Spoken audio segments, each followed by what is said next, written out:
لنا من يهده الله فلا مضل له ومن يضلل فلا هادي له وأشهد أن لا إله إلا الله وحده لا شريك له وأشهد أن محمدا عبده ورسوله يا أيها الذين آمنوا اتقوا الله حق تقاته ولا تموتن إلا وأنتم مسلمون أما بعد فإن خير الحديث كتاب الله وأصدق السنن سنة محمد صلى الله عليه وسلم وشر الأمور محدثاتها وكل محدثة بدعة وكل بدعة ضلالة وكل ضلالة في النار. أعوذ بالله من الشيطان الرجيم.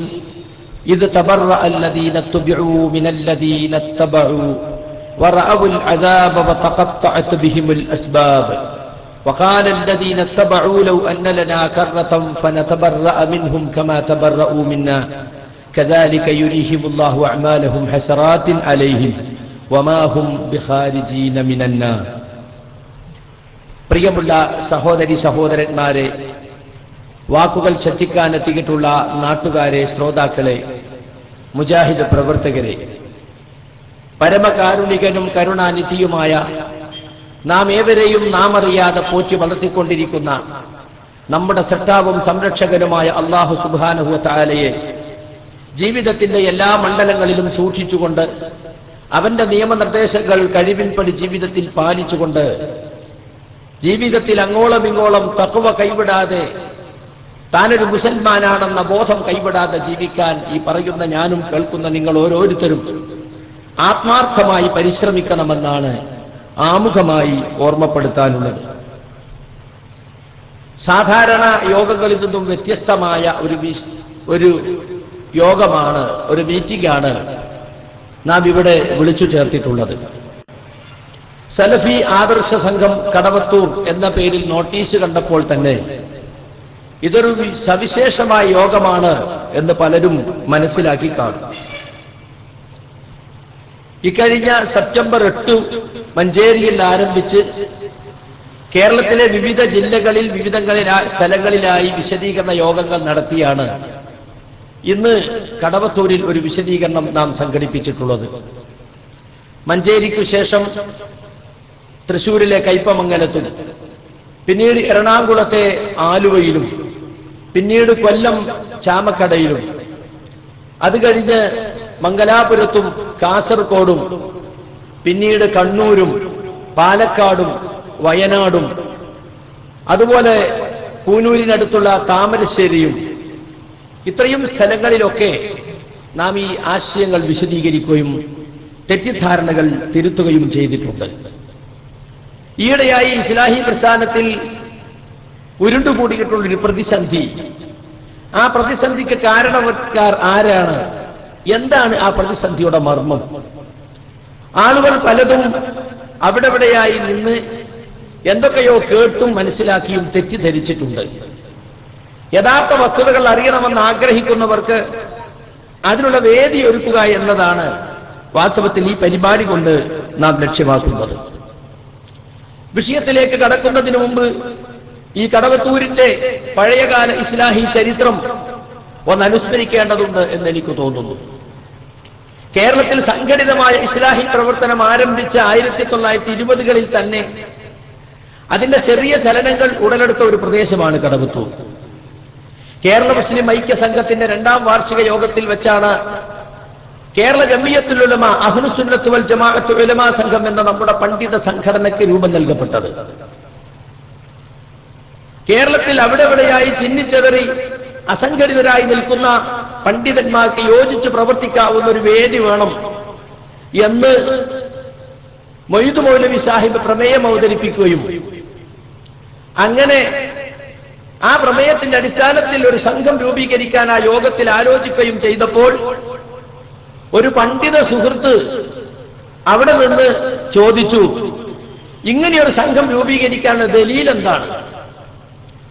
അപ്പോൾ നമ്മുടെ നാട്ടുകാരനായ ഇ.കെ. മൗലവി റഹിമഹുല്ലാ അദ്ദേഹം ഒരു ആയത്തോതി കൊടുത്തു. വൽതകും മിൻകും ഉമ്മത്തുൻ യദ്ഊന ഇലൽ ഖൈരി വയഅ്മുറൂന ബിൽ മഅറൂഫ് വയൻഹൗന അനിൽ മുൻകർ വഉലൈക ഹുമുൽ മുഫ്ലിഹൂൻ.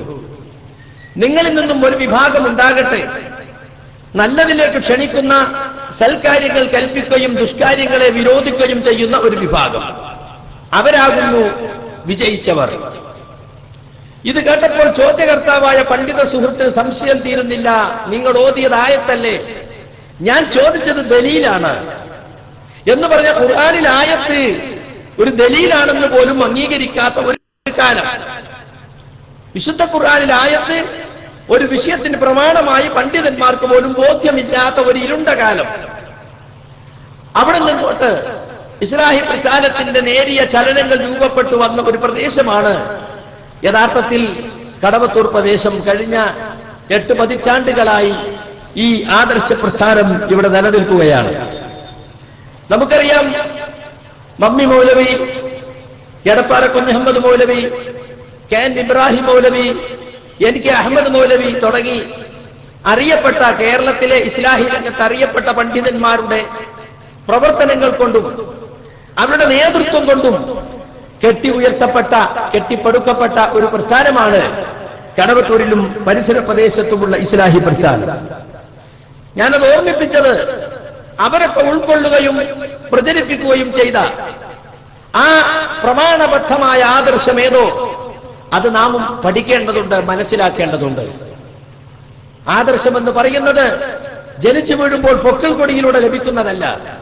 പഠിക്കുകയും പഠിപ്പിക്കപ്പെടുകയും വേണം. അടുത്ത തലമുറകളിലേക്ക് അത് സംക്രമിക്കപ്പെടണം.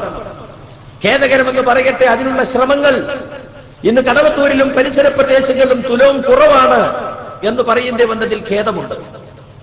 നമ്മുടെ എരഞ്ഞിക്കീഴിൽ ഭാഗത്ത് മാത്രം രാവിലെ 20ഓ 22ഓ സ്കൂൾ ബസ്സുകൾ വരുന്നു. കുട്ടികളെ പെറുക്കി കൊണ്ടുപോകുന്നു. അവരിൽ പലർക്കും മദ്രസ തന്നെ ഇല്ല. സ്കൂളിൽ മോറൽ സ്റ്റഡീസ് എന്ന് പറഞ്ഞാൽ മതവിദ്യാഭ്യാസത്തിന്റെ ഒരു പീരിയഡ് ഉണ്ടാവുമെന്നാണ് വെപ്പ്. ഈ കുട്ടികളൊക്കെ ഭാവിയിൽ സലഫി ആദർശം എന്താണെന്നോ മുജാഹിദ് പ്രസ്ഥാനം എന്താണെന്നോ മനസ്സിലാക്കുമോ? മനസ്സിലാക്കാൻ അവസരമുണ്ടോ? ഇങ്ങനെ പോയാൽ എന്തായിരിക്കും അടുത്ത തലമുറയിൽ ഇസ്ലാഹി പ്രസ്ഥാനത്തിന്റെ അവസ്ഥ എന്ന് രക്ഷിതാക്കളും ഈ നാട്ടിലെ പ്രസ്ഥാന ബന്ധുക്കളും സംഘടനാ പ്രവർത്തകരുമൊക്കെ ഗൗരവപൂർവ്വം ആലോചിക്കേണ്ടതുണ്ട് എന്ന് ഞാൻ ഓർമ്മപ്പെടുത്തുകയാണ്. സുഹൃത്തുക്കളെ, ഞാൻ പറഞ്ഞു വരുന്നത് കേരളത്തിലെ ഇസ്ലാഹി പ്രസ്ഥാന ചരിത്രത്തിൽ എന്തുകൊണ്ടും ഓർക്കേണ്ട ഒരു ചരിത്രമാണ് ഇസ്ലാഹി പ്രസ്ഥാനത്തിൽ കടവത്തൂരിലുള്ളത്. അതുകൊണ്ട് ആ പാരമ്പര്യം നിലനിർത്തിക്കൊണ്ട് പ്രമാണബദ്ധമായ ആദർശത്തെ മനസ്സിലാക്കുകയും ഉൾക്കൊള്ളുകയും ചെയ്തുകൊണ്ട് മുന്നോട്ട് പോകാൻ നമുക്ക് അല്ലാഹു തൗഫീഖ് നൽകട്ടെ എന്ന് പ്രാർത്ഥിക്കുകയാണ്. ഇവിടെ ഒത്തുകൂടിയിട്ടുള്ള ജനങ്ങളോട് എനിക്ക് പറയാനുള്ളത്, സന്തോഷത്തോടും ആഹ്ലാദത്തോടും കൂടിയല്ല ഇങ്ങനെ ഒരു യോഗം നാം സംഘടിപ്പിച്ചിട്ടുള്ളത്. ഇത് സംഘടിപ്പിച്ചവർക്കും ഇതിൽ പങ്കെടുക്കുന്നവർക്കും ഒരുപാട് ആശങ്കകൾ യഥാർത്ഥത്തിലുണ്ട്. കാരണം സംഭവിക്കാൻ പാടില്ലാത്ത പലതുമാണ് ഇപ്പോൾ സംഭവിച്ചുകൊണ്ടിരിക്കുന്നത്. ഒരിക്കലും സംഭവിക്കുകയില്ല എന്ന് നമ്മൾ കരുതിയ കാര്യങ്ങൾ പോലും നമ്മുടെ പ്രതീക്ഷക്കപ്പുറത്തായി അള്ളാഹുവിന്റെ തഖ്ദീർ അനുസരിച്ച് സംഭവിച്ചുകൊണ്ടിരിക്കുന്നു. ഇവിടെ കൂടിയ വിവിധ തരം ആളുകൾ ഉണ്ടാകും. ഇതിന്റെ സംഘാടകരായ ഇതിന്റെ പ്രവർത്തകർ ഈ വിഷയം മനസ്സിലാക്കിയവരും ഇത് മറ്റുള്ളവർക്ക് പറഞ്ഞു കൊടുക്കണം എന്ന് ആഗ്രഹിക്കുന്നവരുമാണ്. അവർ ഈ നാട്ടിൽ ഭൂരിപക്ഷമില്ല, വളരെ ന്യൂനപക്ഷം മാത്രമേ ഉള്ളൂ. അവർ ഒരുപക്ഷെ ഇനിയും ഒറ്റപ്പെട്ടേക്കാം എന്ന പ്രതീക്ഷയിൽ തന്നെയാണ് ഈ പ്രവർത്തനവുമായി അവർ മുന്നോട്ട് വന്നിട്ടുള്ളത്. അവസാന കാലത്ത് അഹ്ലുസുന്നത്തിന്റെ യഥാർത്ഥ ആദർശം ഉൾക്കൊള്ളുന്ന യഥാർത്ഥ സലഫുസ് സാലിഹുകളുടെ മാർഗം മുറുകെ പിടിക്കുന്നവർ വളരെ കുറവായിരിക്കും. അവരെ കുറിച്ച് റസൂൽ പറഞ്ഞത് ഗുറബാ, അപരിചിതർ എന്നാണ്. ബദഅ ഇസ്ലാമു ഗരീബൻ വസയഊദു കമാ ബദഅ. ഇസ്ലാം ആരംഭിച്ചത് അപരിചിതനെ പോലെയാണ്, വീണ്ടും ആ അപരിചിതാവസ്ഥയിലേക്ക് ഇസ്ലാം തിരിച്ചു പോകും. ഫതൂബാ ലിൽ ഗുറബാ. അപ്പോൾ ഇസ്ലാമിനെ കയ്യേൽക്കുന്ന ഗുറബാഇന് അഭിനന്ദനങ്ങൾ. സഹാബികൾ ചോദിച്ചു, ആരാണ് ഗുറബാ? അപ്പോൾ പ്രവാചകൻ സല്ലല്ലാഹു അലൈഹി വസല്ലം വിവിധ മറുപടികൾ പറഞ്ഞതായി ഹദീസുകളിൽ കാണാം. അതിലൊരു മറുപടി, ഉനാസു സാലിഹൂന ഫീ ഉനാസി സുഇൻ കസീർ. വൃത്തികെട്ട ധാരാളം മനുഷ്യന്മാർക്കിടയിലെ കുറച്ചു നല്ല മനുഷ്യന്മാർ. മൻ യഅസിഹിം അക്തറു മിമ്മൻ യുതീഉഹും. അവരനുസരിക്കുന്നവരെക്കാൾ അവർ എതിർക്കുന്നവരും ധിക്കരിക്കുന്നവരുമായിരിക്കും കൂടുതലും എന്ന്. അപ്പോൾ വളരെ എണ്ണത്തിൽ ചുരുങ്ങിയ ഭൂരിഭാഗം ആളുകളും അവർ എതിർക്കുകയും പ്രതികൂലിക്കുകയും ചെയ്യുന്ന ഒരവസ്ഥ അവസാന കാലത്ത് ഇസ്ലാമിനെ മുറുകെ പിടിക്കുന്ന ആളുകൾക്കുണ്ടാകുമെന്ന് ഈ ഹദീസിൽ നിന്നും നമുക്ക് മനസ്സിലാക്കാൻ സാധിക്കും. മുമ്പ് കഴിഞ്ഞു പോയ സമുദായങ്ങളിലെയൊക്കെ അവസ്ഥ ഖുർആൻ നമുക്ക് പറഞ്ഞു തന്നിട്ടുണ്ട്. നബിമാരുടെ കാലം കഴിഞ്ഞപ്പോൾ തലമുറകൾ പിന്നിടുമ്പോൾ നബിമാർ കൊണ്ടുവന്ന സത്യത്തിൽ നിന്നും പിൻതലമുറകൾ വ്യതിചലിച്ചു പോയ ചരിത്രം അത് എല്ലാ നബിമാരുടെ ചരിത്രത്തിലും ഉണ്ടായിട്ടുണ്ട്.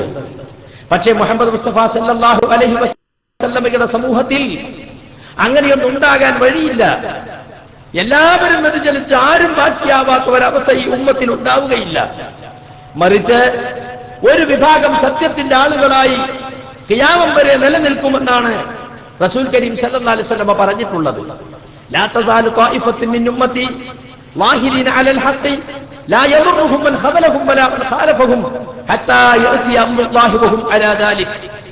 എന്റെ ഉമ്മത്തിൽ ഒരു വിഭാഗം സത്യത്തിന്റെ മേൽ പ്രത്യക്ഷപ്പെട്ടവരും വിജയം വരിച്ചവരുമായി ഉണ്ടായിക്കൊണ്ടേയിരിക്കും.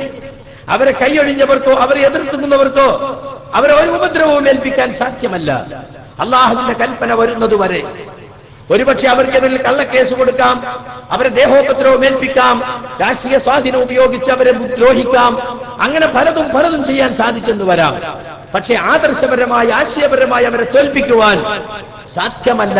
അങ്ങനെയുള്ളൊരു കൊച്ചു വിഭാഗം ഈ ഉമ്മത്തിൽ ഉണ്ടാകുമെന്ന് നബി സല്ലല്ലാഹു അലൈഹി വസല്ലം പറഞ്ഞിട്ടുണ്ട്. പടച്ചവന്റെ സഹായം മാത്രം മുമ്പിൽ കണ്ടുകൊണ്ട് പ്രവർത്തിക്കുന്ന ആ ഒരു കൊച്ചു സംഘം, ആ കൊച്ചു സംഘത്തിൽ നാം എണ്ണപ്പെടണമെങ്കിൽ അറിഞ്ഞ സത്യങ്ങൾ നാം ഉറക്കെ പറയേണ്ടതുണ്ട്. അതുകൊണ്ട് ഇതിന്റെ സംഘാടകരോട് പറയാനുള്ളത്, ആ ഒരവസ്ഥ നമുക്കിവിടെ ഉണ്ടാകുമെന്ന് തന്നെ നിങ്ങൾ പ്രതീക്ഷിക്കണം, കണക്ക് കൂട്ടണം എന്നാണ്. പിന്നെ ആകാംക്ഷയോടെ ഇവിടെ വന്ന ശ്രോതാക്കളോട് പലതും പറയാനുണ്ട് എനിക്ക്. ഒന്നാമതായി എനിക്ക് പറയാനുള്ള ഒരു അപേക്ഷ, എന്റെ വാക്കിലുള്ള ശൈലീ ദോഷം കൊണ്ടോ എന്റെ പ്രയോഗത്തിൽ വന്ന ഏതെങ്കിലും പ്രയോഗങ്ങളുടെ തെറ്റുകൾ കൊണ്ടോ നിങ്ങൾ ഈ വിഷയം പഠിക്കാതെ പോകരുത്. ഈ വിഷയം നിങ്ങൾ ശരിക്കും ശ്രദ്ധിച്ച് പഠിക്കണം. എന്താണ് ഇസ്ലാഹി പ്രസ്ഥാനത്തിൽ സംഭവിച്ചത് എന്ന്. ചില ആളുകളൊക്കെ പറയാണ്, ഞങ്ങൾക്ക് ഇനി ഒന്നും കേൾക്കണ്ട, ഞങ്ങൾ തലശ്ശേരി പോയി കേട്ടു, ഇനി ഒന്നും കേൾക്കേണ്ട ആവശ്യമില്ല. സാധാരണ യാഥാസ്ഥികന്മാരുടെ അതേ ഭാഷ, ഒന്നും കേൾക്കണ്ട, ഒന്നും പഠിക്കണ്ട, കേട്ടത് മാത്രം മതി. ഞങ്ങൾക്ക് ആ പറഞ്ഞ ആളുകളെ പറ്റി നല്ല വിശ്വാസമാണ്, അവരൊക്കെ വലിയ വലിയ കൂട്ടരല്ലേ, അവര് വെറുതെ പറയോ, അതുകൊണ്ട് ഞങ്ങൾക്ക് ഇനി ഒന്നും കേൾക്കണ്ട. ഇതന്നെ ഖുറാഫികളും പറയാറുള്ളത്. വലിയ പണ്ഡിതനല്ലേ, കണ്ണിയത്ത് മഹാപണ്ഡിതനല്ലേ, അവരൊക്കെ പറഞ്ഞത് കേട്ടാ പോരെ, പിന്നെ എന്തിനാ നമ്മൾ വേറൊന്ന് കേൾക്കുന്നത് എന്ന ചിന്താഗതി ഇപ്പോൾ ഇസ്ലാഹി പ്രസ്ഥാനത്തിന്റെ ആളുകൾക്കും ഉണ്ടായി എന്ന് വന്നാൽ നമ്മൾ എത്രമാത്രം പിന്നോട്ട് പോയിക്കൊണ്ടിരിക്കുന്നു എന്നതിന്റെ ഒരു തെളിവ് ഞാൻ പറഞ്ഞതാണ്. അതുകൊണ്ട് ഹക്കും ബാത്തിലും വേർതിരിച്ച് മനസ്സിലാക്കാനുള്ള ഒരു ശ്രമം നിങ്ങളുടെ ഭാഗത്ത് ഉണ്ടെങ്കിൽ മാത്രമേ നമുക്ക് വിജയിക്കാൻ സാധിക്കുകയുള്ളൂ. പിന്നെ എന്തെങ്കിലും തെറ്റ് പിടിച്ചിട്ട് എന്തെങ്കിലും ഒന്ന് കിട്ടുമോ നോക്കി വന്ന ചില ആളുകൾ ഉണ്ടാവും. അവരിതൊന്നും ശ്രദ്ധിക്കൂല, എന്തെങ്കിലും തെറ്റുണ്ടോ നോക്കി ഇങ്ങനെ നിൽക്കാണ്, എന്നിട്ട് അതുകൊണ്ടൊക്കെ പോയാൽ അങ്ങനത്തെ ഇപ്പൊ തന്നെ പോകാം എന്നാണ് എനിക്ക് പറയാനുള്ളത്. പിന്നെ വേറെ ചില ആളുകൾക്ക് ഇതൊക്കെ ഒരു തമാശയായിരിക്കും, അതൊരു ഹരം, തരക്കടില്ലല്ലോ, ഒരു ഹരം. അവർക്ക് ദീനീ കാര്യങ്ങൾ തന്നെ ഒരു ഹരമാണ്, തമാശയാണ്. സുഹൃത്തെ, ഒരിക്കലും ദീനീ കാര്യങ്ങൾ ആ രീതിയിൽ കാണരുത്.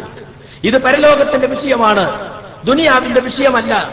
വ്യക്തി വിദ്വേഷം തീർക്കാൻ വേണ്ടിയോ ആരോടെങ്കിലുമുള്ള അസൂയ കൊണ്ടോ അല്ലെങ്കിൽ സംഘടനയിൽ നിന്നും സ്ഥാനമാനങ്ങൾ നേടുവാനോ ഉള്ള ഒരു പരിപാടിയല്ല ഇത്. മറിച്ച് ഇത് ദീനിന്റെ കാര്യമാണ്.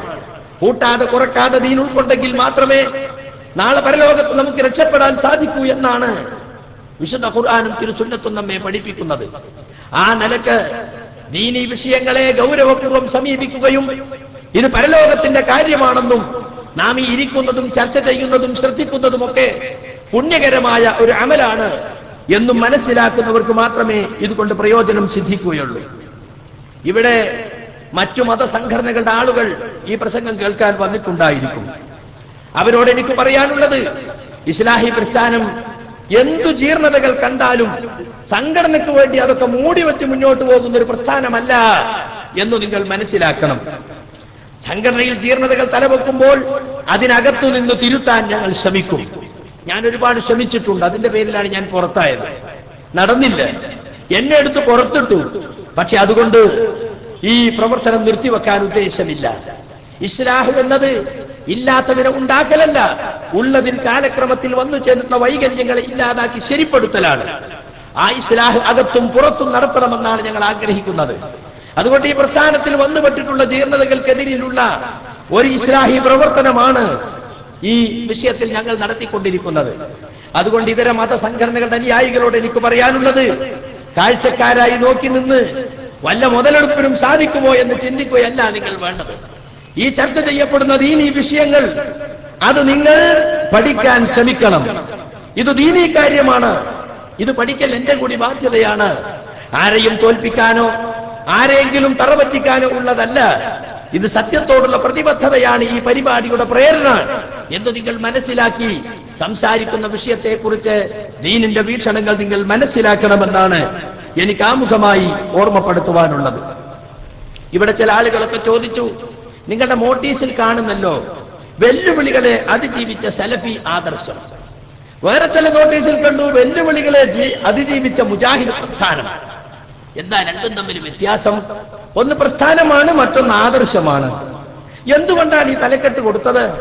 പ്രസ്ഥാനം ഉണ്ടാകുന്നതിനേക്കാൾ മുമ്പ് ഇവിടെ ആദർശം ഉണ്ടായിരുന്നു. നിങ്ങൾക്കറിയാം, 1950 മുമ്പ് പൊതുജനങ്ങൾക്ക് മെമ്പർഷിപ്പ് ഉള്ള ഒരു സലഫി സംഘടന അവിടെ ഇല്ല. പണ്ഡിതന്മാർക്ക് മാത്രം മെമ്പർഷിപ്പ് ഉള്ള ജമിയത്തുൽ ഉലമ, അത് തന്നെ 1924 ഉണ്ടായത്. അതിനുമുമ്പ് പണ്ഡിതന്മാർക്ക് മെമ്പർഷിപ്പ് ഇല്ല. അപ്പൊ മെമ്പർഷിപ്പ് ഇല്ലാതെയും സംഘടന ഇല്ലാതെയും 1950 വരെ സാധാരണക്കാർ ഇസ്ലാഹി പ്രസ്ഥാനത്തിൽ പ്രവർത്തിച്ചിട്ടുണ്ടോ? അവർ മുജാഹിദുകൾ ആയിരുന്നില്ലേ? ആണ്. എങ്കിൽ ഇവിടെ ആദ്യം ഉണ്ടായത് ആദർശമാണ്. പിന്നെ നമ്മുടെ സൗകര്യത്തിനു വേണ്ടി നാം ഉണ്ടാക്കിയതാണ് സംഘടന. അതുകൊണ്ട് തന്നെ സംഘടനക്കല്ല, സംഘടനാ സംവിധാനങ്ങൾക്കല്ല, ആദർശത്തിനാണ് മുൻതൂക്കം. പ്രസ്ഥാനത്തിന്റെ താല്പര്യവും ആദർശത്തിന്റെ താല്പര്യവും കൂട്ടിമുട്ടിയാൽ നമ്മൾ ആദർശത്തിനാണ് പ്രാധാന്യം കൽപ്പിക്കേണ്ടത്. കാരണം സംഘടന എന്ന് പറയുന്നത് ജനാധിപത്യ രീതിയിൽ തെരഞ്ഞെടുപ്പ് നടത്തി യൂണിറ്റ്, മണ്ഡലം, ജില്ല, സംസ്ഥാനം ഇങ്ങനെ വരുന്നതാണ്. അല്പം കുതന്ത്രവും ഗ്രൂപ്പുകളെയും ഒക്കെ ഉള്ളവർക്ക് ഈ ജനാധിപത്യ രീതികളെ ദുരുപയോഗം ചെയ്തുകൊണ്ട് നേതൃത്വത്തിലെത്താൻ സാധിക്കും. അങ്ങനെ നേതൃത്വത്തിലെത്തുന്നവർക്ക് ചിലപ്പോൾ ആദർശത്തോട് കൂറുണ്ടായിക്കൊള്ളണമെന്നില്ല.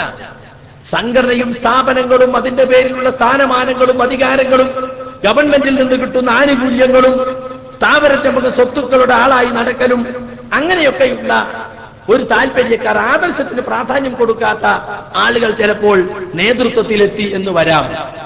അത്തരം ഘട്ടങ്ങളിൽ ഒരു യഥാർത്ഥ ആദർശവാദിയായ മുജാഹിദ് എന്തു ചെയ്യണം? അത്തരം ഘട്ടങ്ങളിൽ ആദർശത്തിന് മുൻതൂക്കം നൽകിക്കൊണ്ട് പ്രസ്ഥാനത്തിന്റെ ചട്ടവട്ടങ്ങളെക്കാൾ ആദർശത്തെ പ്രോത്സാഹിപ്പിച്ചുകൊണ്ട് മുന്നോട്ട് പോകാൻ തയ്യാറാകണം. അതിനുവേണ്ടിയാണ് ഞങ്ങൾ ഈ തലക്കെട്ട് കൊടുത്തിട്ടുള്ളത്, വെല്ലുവിളികളെ അതിജീവിച്ച സലഫി ആദർശം എന്ന്. പിന്നെ എല്ലാം കേൾക്കുക, നല്ലത് പിൻപറ്റുക എന്ന് നിങ്ങളെ നോട്ടീസിന്റെ മുകളിലുണ്ടല്ലോ, അതെന്തിനാണ്? ഇപ്പോൾ മുജാഹിദുകൾ പ്രസംഗിക്കുന്നത് തന്നെ ചിലതൊന്നും കേൾക്കാൻ പാടില്ല, പോകാൻ പാടില്ല എന്ന് ഊരുവലക്ക് ഇവിടെ പലരും വന്നിട്ടില്ല. എന്താ കാരണം? അത് നമുക്ക് പറ്റൂല, അത് നമ്മളെ സംഘടനയുടെ ഔദ്യോഗിക യോഗമല്ല. നമ്മൾ ജനങ്ങളോട് പറയൽ എന്താണ്? ദീനീ വിഷയങ്ങൾ ചർച്ച ചെയ്യപ്പെടുന്ന, നമ്മളെ വഴിതെറ്റിക്കുകയില്ല, ഒരു നിരീശ്വരവാദോ നിർമ്മറവാദോ ഭൗതികവാദോ ഒന്നും പ്രസംഗിക്കുന്ന സ്ഥലമല്ല, കുഫറും ശിർക്കും പ്രസംഗിക്കുന്ന സ്ഥലമല്ല. എങ്കിൽ ദീനിയായ നല്ല കാര്യങ്ങളാണ് സംസാരിക്കുന്നത് എന്നുണ്ടെങ്കിൽ അതെല്ലാം കേൾക്കണം. എന്നിട്ടതിൽ ഏറ്റവും ഉത്തമമായതിനെ പിൻപറ്റണം. പറയുന്നത് കേട്ടത് ഒന്നും അപ്പാടെ വിഴുങ്ങാതെ അതിനെ സംബന്ധിച്ച് പ്രാമാണികമായി പഠിക്കാൻ ശ്രമിക്കണം. അങ്ങനെ നാം പഠനത്തിന്റെയും അന്വേഷണത്തിന്റെയും അടിസ്ഥാനത്തിൽ ദീനീ വിഷയങ്ങൾ മനസ്സിലാക്കണമെന്നാണ് നമ്മൾ പറയാറുള്ളത്. സുഹൃത്തുക്കളെ, നമ്മളൊക്കെ ഖുറാഫിസത്തിലേക്ക് പോയി, അല്ലെങ്കിൽ അന്ധവിശ്വാസത്തിലേക്ക് പോയി എന്ന് പറയുന്ന ആളുകൾ ആരാണ്? ഇവിടെ ഖുറാഫിസത്തിന്റെ സ്വഭാവം കടമെടുത്തിട്ടുള്ളത് എന്ന് നിങ്ങൾ മനസ്സിലാക്കണം. അപ്പൊ ഇന്നലെ നാദാപുരത്ത് വെച്ച് നടന്ന പരിപാടി, അത് 2 ദിവസം മുമ്പ് നടക്കേണ്ടതായിരുന്നു. നമ്മുടെ സഹോദരൻ ജാബിർ കായക്കൊടി പെട്ടെന്ന് ഒരാക്സിഡന്റിൽ മരിക്കുകയും ആ പ്രദേശമാകെ ദുഃഖസമാനമായ ഒരു അവസ്ഥ ഉണ്ടാവുകയും ചെയ്തപ്പോൾ നമ്മൾ ആ പരിപാടി ഇന്നലത്തേക്ക് മാറ്റിവെച്ചു. അള്ളാഹു അദ്ദേഹത്തിന് മഗ്ഫിറത്തും മർഹമത്തും നൽകി അനുഗ്രഹിക്കുമാറാകട്ടെ. സുഹൃത്തുക്കളെ, ആ നാദാപുരം പരിപാടിയുടെ പോസ്റ്ററുകൾ ഈ എരഞ്ഞിക്കീഴിൽ പകടത്തൂർ പ്രദേശങ്ങളിൽ ഒട്ടിച്ചിട്ട പല സ്ഥലത്തൊന്നും പോസ്റ്റർ കാണുന്നില്ല. രാത്രിയിൽ കൊണ്ടുപോയി പറിച്ചിട്ട് എവിടെയോ കൊണ്ടുപോയി ഇടുകയാണ്. ആരോ കൊണ്ടുപോയിടുന്നത്? ആരാണെന്ന് ഞാൻ പറയുന്നില്ല.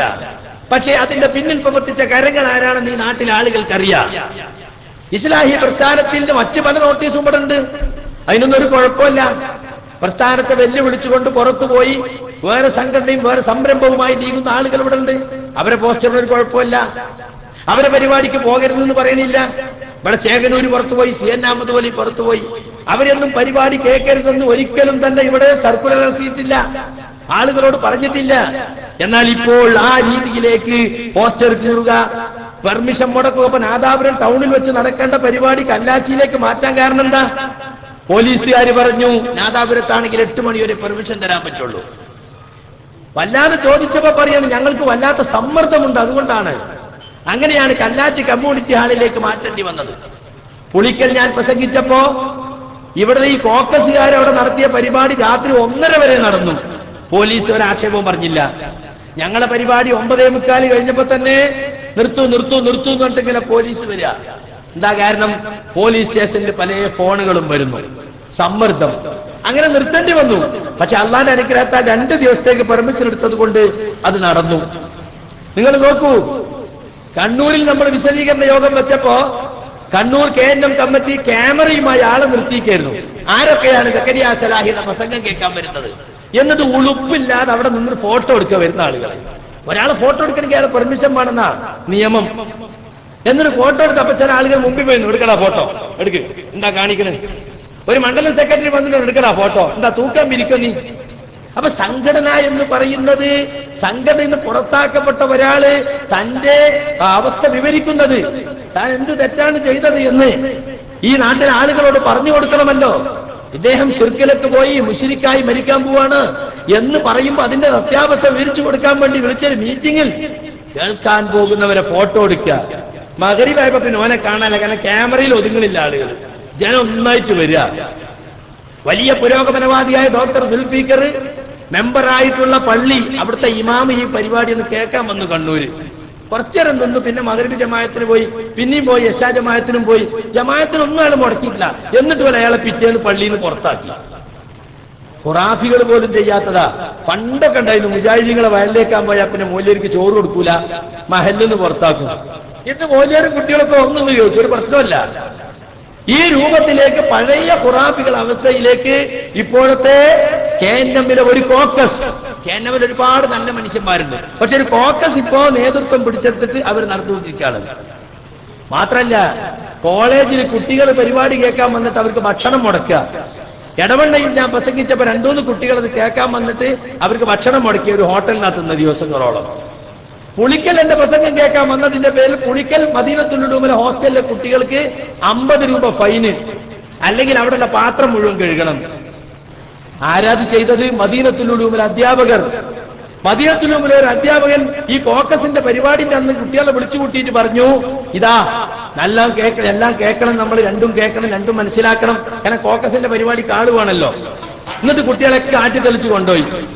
നിങ്ങൾക്കറിയോ, പൂനൂരിൽ നടന്ന പരിപാടിക്ക് നാദാപുരം അൽഫുർഖാനെന്ന് കുട്ടികളെ നിർബന്ധിച്ച് കൊണ്ടുപോവാണ്. എടവണ്ണെന്ന് വണ്ടി എടുത്തു വരിക പൂനൂരിലേക്ക്. എന്തിനാ ഇത്? അത് ശരി, ആ ഒരു സ്വാതന്ത്ര്യം മറ്റു പരിപാടിക്കും കൊടുക്കണ്ടേ?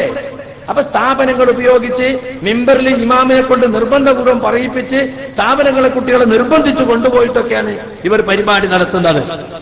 ഇത് മാത്രമല്ല, തൃശ്ശൂരിൽ ചെന്നപ്പോ, മഞ്ചേരി ഒരു പരിപാടി കഴിഞ്ഞിട്ടുള്ളൂ, 2ാമത്തെ പരിപാടിക്ക് തൃശ്ശൂർ ചെന്നപ്പോ അവിടെ പള്ളിയിൽ നോട്ടീസ് എഴുതി ഒട്ടിച്ചിരിക്കുന്നു, ഇവിടെ ഒരു വിശദീകരണ യോഗം നടക്കുന്ന ഒരാളില്ല, നോട്ടീസ് പ്രത്യക്ഷപ്പെട്ടിട്ടുണ്ട്, അത് നമ്മുടെ സംഘടനയുമായി ബന്ധമുള്ളതല്ല, അതുകൊണ്ട് തന്നെ ആ പരിപാടിയിൽ ആരും സഹകരിക്കാൻ പാടുള്ളതല്ല എന്ന് KNM സെക്രട്ടറി പ്രസിഡന്റ്. ഈ ക്രിസ്ത്യാനികൾക്ക് ഇടയലേഖനം ഇറക്കാനാണ്. ഇടവകയിലെ ചില കാര്യങ്ങളൊക്കെ അച്ഛന്റെ തിരുവായിലൂടെ വായിച്ച് കേൾപ്പിക്കും, ഇടയന്മാരൊക്കെ അതനുസരിച്ചോളണം. ഈ രീതിയിൽ അധപ്പതിച്ചു പോയി സുഹൃത്തുക്കളെ ഇവര്. കൊല്ലം ജില്ലയിലെ ഒരു പ്രവർത്തകൻ മഞ്ചേരിയിൽ പരിപാടിക്ക് വന്നതിന്റെ പേരിൽ അയാൾക്ക് ഇപ്പൊ വിശദീകരണം ചോദിച്ച് നോട്ടീസ് കൊടുത്തിരിക്കുകയാണ്. ഇവിടെ മാത്രമല്ല, ഗൾഫ് രാജ്യങ്ങളിലൊക്കെ കേരള ജംഇയ്യത്തുൽ ഉലമയുടെ പേരിൽ നടക്കുന്ന വിശദീകരണ യോഗങ്ങൾ കഴിഞ്ഞ 1 വർഷമായി ഈ രൂപത്തിൽ ആളുകളെ ചേരിതിരിക്കാനും മുജാഹിദ് പ്രവർത്തകർക്കിടയിൽ ഭിന്നിപ്പുണ്ടാക്കാനുമാണ് സുഹൃത്തുക്കളെ ശ്രമിച്ചുകൊണ്ടിരിക്കുന്നത്. അപ്പൊ കഴിഞ്ഞ ദിവസം ഷാഫി സലാഹി ചെങ്ങലീരി അദ്ദേഹം ഈ കോക്കസിന്റെ വഴിവിട്ട പ്രവർത്തനങ്ങളെ എതിർക്കുന്നു എന്ന നിലയ്ക്ക് അദ്ദേഹത്തിന്റെ പുസ്തകങ്ങൾ CD തവർന്ന് മാറ്റി. നല്ല ദഅവത്ത് താല്പര്യമുള്ള ആളുകൾക്ക് വാങ്ങുന്ന പുസ്തക പ്രാർത്ഥന അള്ളാഹുവോട് മാത്രമെന്ന ചെറിയ ലഘുലേഖ 1,10,10,000 കോപ്പി ഇതുവരെയായിട്ട് അടിച്ചിട്ടുണ്ട്. മുജാഹിദ് പ്രസ്ഥാനത്തിന്റെ ചരിത്രത്തിൽ അത്ര അടിച്ചൊരു ബുക്കില്ല. ആ അത്തരത്തിലുള്ള ചെറിയ ചെറിയ ലഘുലേഖകൾ ഉൾക്കൊള്ളുന്ന ഷാഫി സലാഹിയുടെ പുസ്തകങ്ങൾ CD അവിടുന്ന് എടുത്തു മാറ്റി. അതേസമയം അദ്രൈമൈരിവേത്തിന്റെ ബുക്കിപ്പോഴൂടെ വിൽക്കുന്നുണ്ട്, ഒരു പ്രശ്നമല്ല. കണ്ടോ? അപ്പൊ ഈ രൂപത്തിൽ സുഹൃത്തുക്കളെ, മുജാഹിദ് പ്രസ്ഥാനത്തിന്റെ ആദർശത്തിന് വിരുദ്ധമായ തനിച്ച ഖുറാഫാത്ത് ശൈലിയിലേക്ക് ഇവർ പോയിക്കൊണ്ടിരിക്കുകയാണ്. എന്നിട്ട് അവരാണ് നമ്മളെ കുറിച്ച് പറയുന്നത് നമ്മള് ഖുറാഫാത്തിലേക്ക് പോയി. ഇതൊക്കെ ഉള്ളത് കൊണ്ടാണ് നോട്ടീസിന്റെ മേലെ എല്ലാം കേൾക്കുക, നല്ലത് പിൻപറ്റുക എന്ന് നമ്മൾ എഴുതി വെച്ചത്. ഇനി സുഹൃത്തുക്കളെ, സക്കരിയ സലാഹി ഇപ്പൊ സംഘടന പൊളിക്കാൻ വേണ്ടി ഇറങ്ങിയിരിക്കുകയാണ്. സക്കരിയ സലാഹി വിശദീകരണം കൊണ്ട് ഇറങ്ങിയത് കൊണ്ടാണ് സംഘടനയ്ക്ക് വിശദീകരിക്കേണ്ടി വന്നത് എന്നാണ് നമ്മുടെ TP അബ്ദുൽ മദനി പല സ്ഥലത്ത് വെച്ചും പറഞ്ഞിട്ടുള്ളത്. വാസ്തവത്തിൽ അങ്ങനെയാണോ? സക്കരിയ സലാഹി വിശദീകരണത്തിന് ഇറങ്ങിയത് ഇക്കഴിഞ്ഞ സെപ്റ്റംബർ 8-ാം തീയതി മാത്രമാണ്, ഏതാണ്ട് ഒരു മാസേ ആയിട്ടുള്ളൂ. പക്ഷേ കഴിഞ്ഞ ഒരു വർഷമായി കേരള ജമിയത്തുൽ ഉലമയുടെ പേരിൽ നടത്തുന്ന വിശദീകരണ യോഗങ്ങളിലൂടെ മുജാഹിദ് പ്രസ്ഥാനത്തിന്റെ ആളുകളെ ചേരിതിരിച്ചും എന്നെ പോലെയുള്ള ആളുകളെ ആക്ഷേപിച്ചും ഒരു വിശദീകരണ യോഗം നടത്തിക്കൊണ്ട് ഏകപക്ഷീയമായ വിശദീകരണം. ജമിയത്തുൽ ഉലമയുടെ ആദർശമാണെങ്കിൽ ഈ മൂവർ സംഘം മാത്രം വിശദീകരിച്ചാൽ മതിയോ? അബ്ദുറഹ്മാൻ സലഫിയും ഹനീഫ് കായക്കൊടിയും അനസ് മുസ്ലിയാരും അല്ലാതെ വേറെ ആർക്കും വിശദീകരിക്കാൻ പറ്റൂല ഇത്? ജമിയത്തുൽ ഉലമയുടെ എക്സിക്യൂട്ടീവിൽ തന്നെ എത്ര ആളുകളുണ്ട്? ഫത്വ ബോർഡിൽ എത്ര ആളുകളുണ്ട്? അവരൊക്കെ കൂടിയാൽ ഒരേ സമയത്ത് 10ഓ 20ഓ മീറ്റിംഗ് കേരളത്തിൽ നടത്താൻ പറ്റും. പക്ഷെ അവർക്കൊന്നും പറയാൻ പറ്റാത്ത ഒരു പുതിയ ആദർശം അബ്ദുറഹ്മാൻ സലഫിയും ഹനീഫ് കായക്കൊടിയും അനസും കൂടി മെനഞ്ഞുണ്ടാക്കിയ ഒരു പുതിയ തൗഹീദും ഒരു പുതിയ ആദർശവും, അതാണ് ഇപ്പോൾ വിശദീകരിച്ചു കൊണ്ടിരിക്കുന്നത്. അത് പറയണമെങ്കിൽ അവർക്ക് മാത്രമേ സാധിക്കുള്ളൂ. അങ്ങനെ പറഞ്ഞു സമർത്ഥിക്കുന്ന മീറ്റിങ്ങുകൾ ഒരു വർഷമായി നടന്നുകൊണ്ടിരിക്കുകയാണ്. അത് തുടങ്ങിയത് എപ്പോഴാണെന്നറിയോ? 2011 ജൂണിലാണ് തുടങ്ങിയത്. 2011 ജൂണിൽ CD ടവർ നടന്നൊരു ഗ്രൂപ്പ് മീറ്റിംഗിന് ശേഷമാണ് ഒരു വിഭാഗത്തെ ജിന്ന് വിഭാഗം എന്ന് പറഞ്ഞ് മുദ്ര കുത്തിയിട്ട് നമുക്ക് വിശദീകരണം നടത്തണം എന്ന് തീരുമാനിച്ചത്. കാരണം 2011 ആഗസ്റ്റിൽ KNM-ന്റെ ഇലക്ഷൻ വിജ്ഞാപനം പുറത്തു വരാൻ പോവാണ്. 2012 ജനുവരിയിൽ നിലവിൽ വരുന്ന KNM കമ്മിറ്റി ഉണ്ടാകുന്നതിന്റെ തുടക്കത്തിൽ തന്നെ ഈ ഇലക്ഷൻ പ്രചരണം എന്ന നിലക്കാണ് ആ വിശദീകരണ യോഗങ്ങൾ സംഘടിപ്പിച്ചത്. ആ യോഗങ്ങളിൽ വ്യക്തമായി മുജാഹിദ് പ്രസ്ഥാനത്തിൽ ഒരു വിഭാഗം ശിർക്കിലേക്ക് പോയിരിക്കുന്നു, ജിന്നിനെയും മലക്കനെയും വിളിച്ചു പ്രാർത്ഥിക്കാൻ തുടങ്ങിയിരിക്കുന്നു എന്ന ആരോപണം അവർ ശക്തിയായി ഉന്നയിക്കുകയും ആളുകളെ ചേരിതിരിക്കുകയും ചെയ്തു. കണ്ണൂർ ജില്ലയിലെ എല്ലാ യൂണിറ്റിലും മെമ്പർഷിപ്പ് വിതരണം കഴിഞ്ഞു. പക്ഷേ തെരഞ്ഞെടുപ്പ് നടത്തിയില്ല. എന്താ? ഇവിടെ വിശദീകരണം നടന്നിട്ടില്ല. എന്നിട്ട് ഒക്ടോബർ 15 തെരഞ്ഞെടുപ്പ് നീട്ടിവെച്ചു. ഒക്ടോബർ 14 KJU വിശദീകരണം. ആ വിശദീകരണം കഴിഞ്ഞ് ആളുകൾ പിരിയുന്നത് 2 മനസ്സുമായിട്ടാണ്. അങ്ങനെ യൂണിറ്റിൽ വന്ന് ചേരിതിരിവുണ്ടാവുകയാണ്. എല്ലായിടത്തും ചേരിതിരിവുണ്ടാക്കി. വാസ്തവത്തിൽ ഗുരുതരമായ ഈ ശിർക്കാരോപണം, ആ ശിർക്കാരോപണത്തിന്റെ ഗൗരവം എത്രയാണെന്ന് അവർ മനസ്സിലാക്കണം. ഒരാളുടെ പേര് നാം ശിർക്കാരോപിച്ചാൽ അയാൾ ചെയ്യുന്നത് ശിർക്കല്ലെങ്കിൽ, അയാൾ വിശ്വസിക്കുന്നത് ശിർക്കല്ലെങ്കിൽ അത് ആരോപിച്ചവരിലേക്ക് തന്നെ മടങ്ങുമെന്നാണ് ഹദീസ്. ഇവിടെ കേരളത്തിലെ സമസ്തക്കാർ ചെയ്യുന്നത് ശിർക്കാണെന്ന് പറഞ്ഞ നമ്മൾ അതിന് വ്യക്തമായ തെളിവിന്റെ അടിസ്ഥാനത്തിൽ അത് തെളിയിച്ചു കൊടുത്തിട്ടുണ്ട്. എമ്പാടും തെളിവുകൾ വാദപുരാത്തിലൂടെയും ഖണ്ഡന പ്രസംഗത്തിലൂടെയും. മാത്രമല്ല അവർ തന്നെ പറയുന്നു, ബദരീങ്ങളെ രക്ഷിക്കണേ, മൊയ്യത്തീൻ ശൈഖെ കാക്കണേ എന്നിങ്ങനെ മരിച്ചുപോയ മഹാന്മാരെ വിളിച്ച് തേടുന്നത് അത് ശിർക്കല്ല, അത് സുന്നത്താണെന്ന് ചിലർ, അല്ല ജായിസാണെന്ന് വേറെ ചിലർ. അപ്പൊ അത് സുന്നികളും പറയുന്നത് ശിർക്കാരോപണം എന്നല്ലേ എന്ന് ചില ആളുകൾ ചോദിക്കും. സുന്നികൾ പറയും പോലെയല്ല. നമ്മളെ കുറിച്ച് ഇവർ ആരോപിക്കുന്നത് ഇതുവരെയും ഇവർക്ക് തെളിയിക്കാൻ സാധിച്ചിട്ടില്ല. ശിർക്കല്ല എന്നതിന് എന്താ തെളിവ് എന്നാ ചോദിക്കുന്നത്. ശിർക്കല്ല എന്നതിന് തെളിവിന്റെ ആവശ്യമല്ല, അത് ശിർക്കല്ല എന്നതിന് അതിന്റെ തെളിവ്. ശിർക്കാണ് എന്നതിനാ തെളിവ് വേണ്ടത്. മനസ്സിലായില്ലേ? KKP അബ്ദുള്ളയുടെ കൂടെ മഞ്ഞ പുസ്തകം എഴുതാൻ സഹായിച്ച സിദ്ദീഖ് തലശ്ശേരി ഇന്നലെ മെസ്സേജ് അയച്ചിരിക്കുകയാണ്. എന്താണ്? ഒരൊറ്റ ചോദ്യം, ഇത് ശിർക്കല്ല എന്നതിന് നിങ്ങളുടെ കയ്യിൽ എന്താ തെളിവ്? ഒരു തെളിവിന്റെ ആവശ്യമല്ല. ശിർക്കല്ല എന്നതിന്റെ അതിന്റെ തെളിവ്. ശിർക്കാണ് എന്ന് പറയുന്നവരാ തെളിവ് കൊണ്ടുവരേണ്ടത്. ഈ 2012 വരെയും ശിർക്കല്ലാത്ത ഒരു കാര്യം ഇപ്പോൾ പുതിയ ശിർക്കായിരിക്കുകയാണ്. വാസ്തവത്തിൽ ഈ ആരോപണം, ഇന്ന് ഞാൻ നേരിട്ട് കൊണ്ടിരിക്കുന്ന ആരോപണം, എന്നെ പോലെയുള്ള മുജാഹിദ് പത്രത്തിൽ പലരും നേരിട്ട് കൊണ്ടിരിക്കുന്ന ഈ ശിർക്ക് ആരോപണം 2002 മുതൽ ഹുസൈൻ മടവൂരിന്റെ കൂടെ പോയ ആളുകൾ ഉന്നയിച്ച് പരാജയപ്പെട്ടതാണ്. 35 പേരെ പുറത്താക്കി പിറ്റേന്ന് കൊടുത്ത പത്രവാർത്തയിൽ എന്താ ഉണ്ടായിരുന്നത്? ജിന്നു സേവയിലേക്കും പിശാചി പൂജയിലേക്കും മുജാഹിദ് പ്രസ്ഥാനത്തെ കൊണ്ടുപോകുവാൻ ഞങ്ങൾ അനുവദിക്കുകയില്ല. അപ്പൊ ജിന്ന് സേവയിലേക്ക് പോയി, പിശാചിനെ ആരാധിക്കുന്ന അവസ്ഥയിലേക്ക് മുജാഹിദുകൾ പോയി എന്ന് 2002 ആഗസ്റ്റ് മുതൽക്ക് മടവൂർ വിഭാഗം പറഞ്ഞുകൊണ്ടിരുന്നു. 2006 സെൻസിംഗിന് കൊടുത്ത അഭിമുഖത്തിൽ അബ്ദുസ്സലാം സ്വല്ലമി ഉറപ്പിച്ചു പറഞ്ഞു മൗലവി വിഭാഗം മുശ്രിക്കുകൾ എന്ന്. 2007 ഏപ്രിലിൽ അബ്ദുൽ ജബ്ബാർ മൗലവിയുടെ ലേഖനം ഇസ്ലാഹിൽ വന്നപ്പോൾ അബ്ദുസ്സലാം സ്വല്ലമിയും കരിമ്പലാക്കലും മലിമദനിയും ഇവിടുത്തെ മാതിരി അവിടെ ഉണ്ട് ഒരു മൂവർ സംഘം. ആ മൂവർ സംഘം ഏറ്റുപിടിച്ച് പ്രചരിപ്പിക്കാൻ തുടങ്ങി, ഇതാ ശിർക്കിലേക്ക് പോയി, ശിർക്ക് തന്നെ, ശിർക്ക് തന്നെ. അന്ന് തുടങ്ങിയ ആരോപണം അന്ന് നമ്മൾ ഒന്നിച്ചു നേരിട്ടു. KNM-ന്റെ ബാനറിൽ നിന്നുകൊണ്ട് നമ്മൾ എല്ലാവരും ഒന്നിച്ചു നേരിട്ടു. ഇല്ല, അതിൽ ശിർക്കില്ല, ആ എഴുതിയത് ശിർക്കല്ല. അങ്ങനെ 2012 അബ്ദുസ്സലാം സ്വല്ലമി അന്ന് പറഞ്ഞത് ഇപ്പൊ ഒരു കൂട്ടർ ഏറ്റെടുത്ത് പറയുന്നു. എന്ന് പറഞ്ഞാൽ അദ്ദേഹത്തിന് അത് ശിർക്കാണ് അന്ന് മനസ്സിലായി. ഇവർക്ക് 5 കൊല്ലം കഴിയേണ്ടി എന്ന് മനസ്സിലാകാൻ.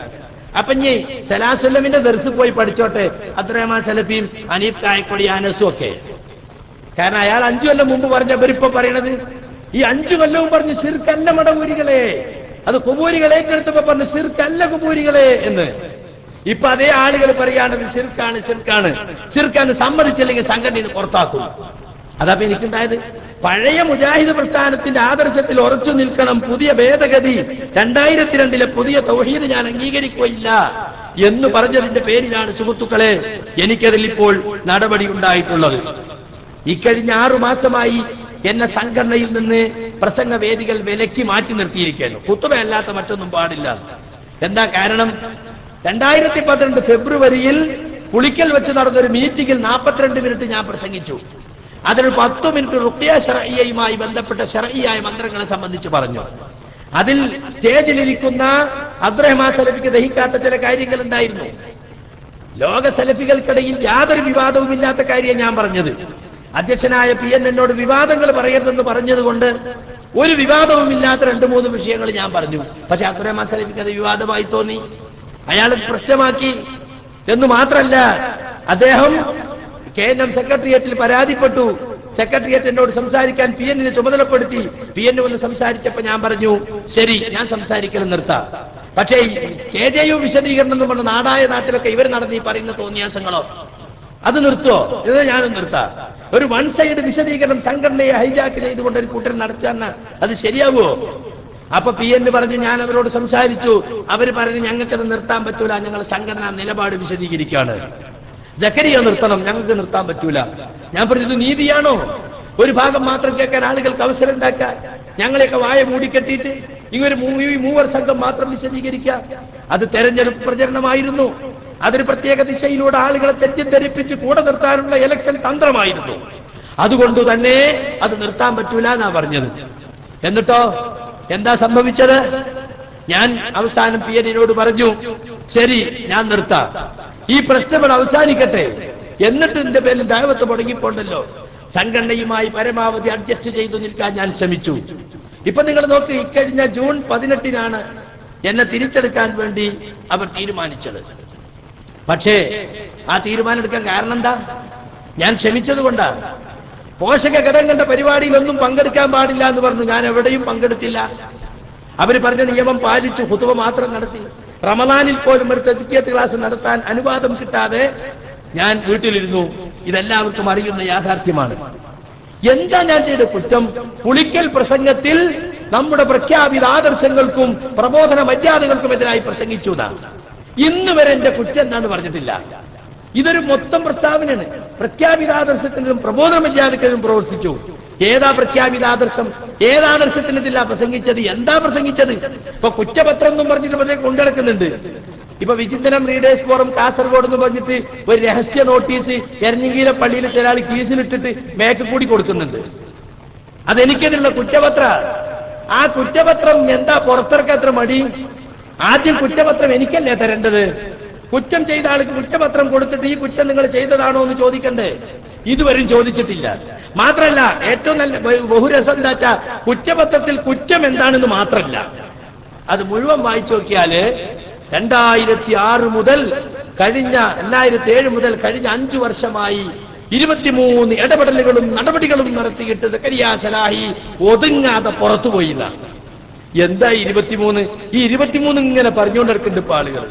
സുഹൃത്തുക്കളെ, നിങ്ങൾ ആ 23 കേട്ടിട്ടുള്ളൂ. എനിക്ക് പറയാനുള്ള 30-ലധികം കാര്യങ്ങൾ KJU എക്സിക്യൂട്ടീവിന് മുമ്പിലും KJU കൗൺസിലിന് മുമ്പിലും ഞാൻ കൊടുത്തു, കത്തായി കൊടുത്തു. അതവിടെ വായിക്കുക പോലും ചെയ്തില്ല. കഴിഞ്ഞ 30 വർഷക്കാലമായി ആദർശത്തിന് വേണ്ടി പ്രവർത്തിക്കുന്ന എന്റെ ഒരു നിവേദനം എക്സിക്യൂട്ടീവിലോ കൗൺസിലോ വായിക്കാതെ അവർ അവഗണിച്ചു കളഞ്ഞു. അതിവിടെ പുസ്തകമായി നിങ്ങൾക്ക് ലഭിക്കും. കുറച്ച് കോപ്പി പെടുന്ന സലഫി പ്രവർത്തകരോട് സ്നേഹപൂർവ്വം എന്ന പേരിൽ നിങ്ങളത് വായിച്ചു നോക്കണം. യഥാർത്ഥത്തിൽ എന്റെ കുറ്റം എന്താണെന്ന് പറയാതെ, എനിക്ക് പറയാനുള്ളത് കേൾക്കാതെ, എന്റെ ഭാഗം വിശദീകരിക്കാൻ അവസരം നൽകാതെ ഏകപക്ഷീയമായ അന്വേഷണം നടത്തി വൺ സൈഡ് മാത്രമായിട്ട് വിധി പ്രഖ്യാപിക്കുക ചെയ്തിട്ടുള്ളത്. എന്റെ കാര്യത്തിൽ അന്വേഷണം നടത്തിയത് ആരാ? അന്വേഷണ സമിതി അബ്ദുറഹ്മാൻ സലഫി. ജഡ്ജി ആരാ? അബ്ദുറഹ്മാൻ സലഫി. വിധി പ്രസ്താവിച്ചത് ആരാ? അബ്ദുറഹ്മാൻ സലഫി. കുറ്റപത്രം തയ്യാറാക്കിയത് ആരാ? അബ്ദുറഹ്മാൻ സലഫി. അത് നാടാകെ വിശദീകരിക്കുന്ന ആരാ? അയാളും അയാളുടെ മുരീദന്മാരും, മൂവർ സംഘവും. കണ്ടോ, ഇത് നീതിയാണോ? എന്നെ പുറത്താക്കണമെന്ന് വർഷങ്ങളായി ആഗ്രഹിച്ച് പ്രവർത്തിച്ചു കൊണ്ടിരിക്കുന്ന ഒരാൾ അബ്ദുറഹ്മാൻ സലഫി. അതെല്ലാവർക്കും അറിയുന്ന കാര്യമാണ്. മുജാഹിദ് കേരളത്തിൽ എല്ലാവർക്കും അറിയുന്ന കാര്യമാണ്. അങ്ങനെയുള്ള ഒരാളെ എന്റെ കാര്യത്തിൽ അന്വേഷണത്തിന് ഏൽപ്പിച്ചത് സാമാന്യ മര്യാദക്ക് നിരക്കുന്നതാണോ? ഒരാക്ഷേപം ഉന്നയിച്ച ആൾ ആരെങ്കിലും ജഡ്ജിയാക്കുവോ? അന്വേഷണ കമ്മീഷനാക്കുവോ? എന്നാൽ അതാ സംഭവിച്ചത്. 2009 എന്നെയും മുജാഹിദ് ബാലുശ്ശേരിയും മാറ്റി നിർത്തിയെന്ന് പറഞ്ഞ് തേജസ്സിൽ വാർത്ത വരികയും പിറ്റേ ദിവസം KNM നേതാക്കളെ നിഷേധിക്കുകയും, പക്ഷേ അതിന്റെ അടിയിൽ തന്നെ ലേഖകൻ കൊടുത്തു, ഞങ്ങൾക്ക് ഉത്തരവാദപ്പെട്ട കേന്ദ്രങ്ങളിൽ നിന്ന് കിട്ടിയത് കൊണ്ടാണ് ഞങ്ങൾ ആ വാർത്ത കൊടുത്തത്. അന്ന് TP യെ സമീപിച്ച പ്രവർത്തകരോട് TP പറഞ്ഞ എന്താ അറിയോ? എന്താ ചെയ്യാ? അബ്ദുറഹ്മാൻ സലഫിക്ക് വാശി സക്കരിയ സലാഹിയെ പുറത്താക്കണം. അന്ന് തുടങ്ങിയത് അയാള് 2009. അന്ന് കുറെ ശ്രമിച്ചിട്ടാ ഒന്ന് പുറത്തായി കിട്ടിയത്. പക്ഷെ അത് പെട്ടെന്ന് തിരിച്ചെടുക്കേണ്ടി വന്നു ജനങ്ങളെ പ്രതികരണം കൊണ്ട്. എന്നിട്ട് വീണ്ടും തുടങ്ങി. ഈ 23 പറ്റി നമ്മളെ ചില ആളുകൾ പറയാണ്, സക്കരിയ സലാഹി 23 കുറ്റം ചെയ്തു എന്നാ തലശ്ശേരി സലഫി പറഞ്ഞത്. വേറെ ചില ആളുകൾ പറയാണ് 23 അവസരം കൊടുത്തു മൂപ്പർക്ക് തിരുത്താൻ, എന്നിട്ടും തിരുത്തിയില്ല. സലഫി കരയണത് കണ്ടില്ലേ? അയാൾ പറയാണ്, ഞാൻ സക്കരിയ നീ ഇതിൽ നിക്ക് എന്നും പറഞ്ഞ് ഞാൻ കാല് പിടിച്ചിട്ടോ കൊതറിപ്പോയതാണേ. അത് കേട്ട് പെണ്ണുങ്ങളൊക്കെ വിശ്വസിച്ച് നടക്കുക. പച്ചക്കള്ളമാണ് പറഞ്ഞത്, പച്ചക്കള്ളം. ആ 23 എന്ന് പറയുന്നതുണ്ടല്ലോ, കഴിഞ്ഞ 2002 മുതൽ പടവൂർ വിഭാഗം പുറത്തുപോയ 1 മുതൽ അവരെ എടുത്തിട്ടതാണ് ജിന്നും സീറും. ആ വിഷയത്തിൽ KNM-ഉം KJ-യും കൈക്കൊണ്ട നടപടികളാണ് ആ 23 എണ്ണമിട്ട് നാൾ വഴി എന്ന് പറയുന്നത്. അത് എനിക്ക് മാത്രം ബാധകമായ ഒരു കാര്യമല്ല സുഹൃത്തുക്കളെ. അത് ഞാൻ ഇൻഷാ അല്ലാഹ് വിശദീകരിക്കുന്നുണ്ട്. ഞാൻ പറഞ്ഞു വരുന്നത്, ഞാനിവിടെ മര്യാദ ലംഘിച്ച് പുറത്തിറങ്ങി, സംഘടനകളുടെ നിയമം പാലിക്കാതെ പുറത്തിറങ്ങി എന്ന് പറയുന്നവരോടാണ്. നിങ്ങൾ നോക്കൂ, ഖത്തറിലുള്ളപ്പോഴാണ്, ഞാൻ കുവൈത്തിലുള്ളപ്പോഴാണ് എനിക്കതിൽ ഷോക്ക് ഓഫ് നോട്ടീസ് ഇറക്കിയത്. വാറണ്ട് പോലെ എന്റെ വീട്ടിൽ, പെണ്ണുങ്ങൾ മാത്രമുള്ള വീട്ടിൽ CD ടവർന്ന് കത്തും കൊണ്ട് ആള് വരിക. എന്താ അറസ്റ്റ് ചെയ്യാൻ പറ്റുമോ? ഞാൻ ഖത്തറിലാണ്, ഞാൻ കുവൈത്തിലാണ്, അവർക്കറിയാം. പിന്നെ എന്തിനാ ഇവിടെ കൊണ്ടുവരുന്നത്? വാറണ്ട് നടത്തിന്ന് കോടതി രേഖ ഉണ്ടാക്കാൻ. ഞാൻ വന്നിട്ട് പറഞ്ഞാൽ ഒരു പ്രസംഗത്തിൽ വന്ന തെറ്റല്ലേ, അല്ലാതെ ഒരുപാട് ആളെ കൊന്നിട്ട് പോയതൊന്നല്ലോ. ഒരു പ്രസംഗത്തിൽ വന്ന തെറ്റ് ഇവിടെ തിരിച്ചു വന്നിട്ട് സക്കരിയ നിന്റെ പ്രസംഗത്തിൽ ഇങ്ങനെ തെറ്റുണ്ട്, നീ ഇത് തിരുത്തണം എന്ന് പറഞ്ഞിട്ട് ഞാൻ തിരുത്തിയില്ലെങ്കിലല്ലേ നടപടി എടുക്കുക. അതാണ് ഒരു നാട്ടുമര്യാദ, ഇസ്ലാമിക മര്യാദക്ക് അവിടെ നിൽക്കട്ടെ. അതെങ്കിലും പാലിച്ചോ? ഞാൻ വരുന്നതിന് മുമ്പ് വീട്ടിൽ കൊടുത്തു, പിന്നെ ഇമെയിൽ അയച്ചത്രേ.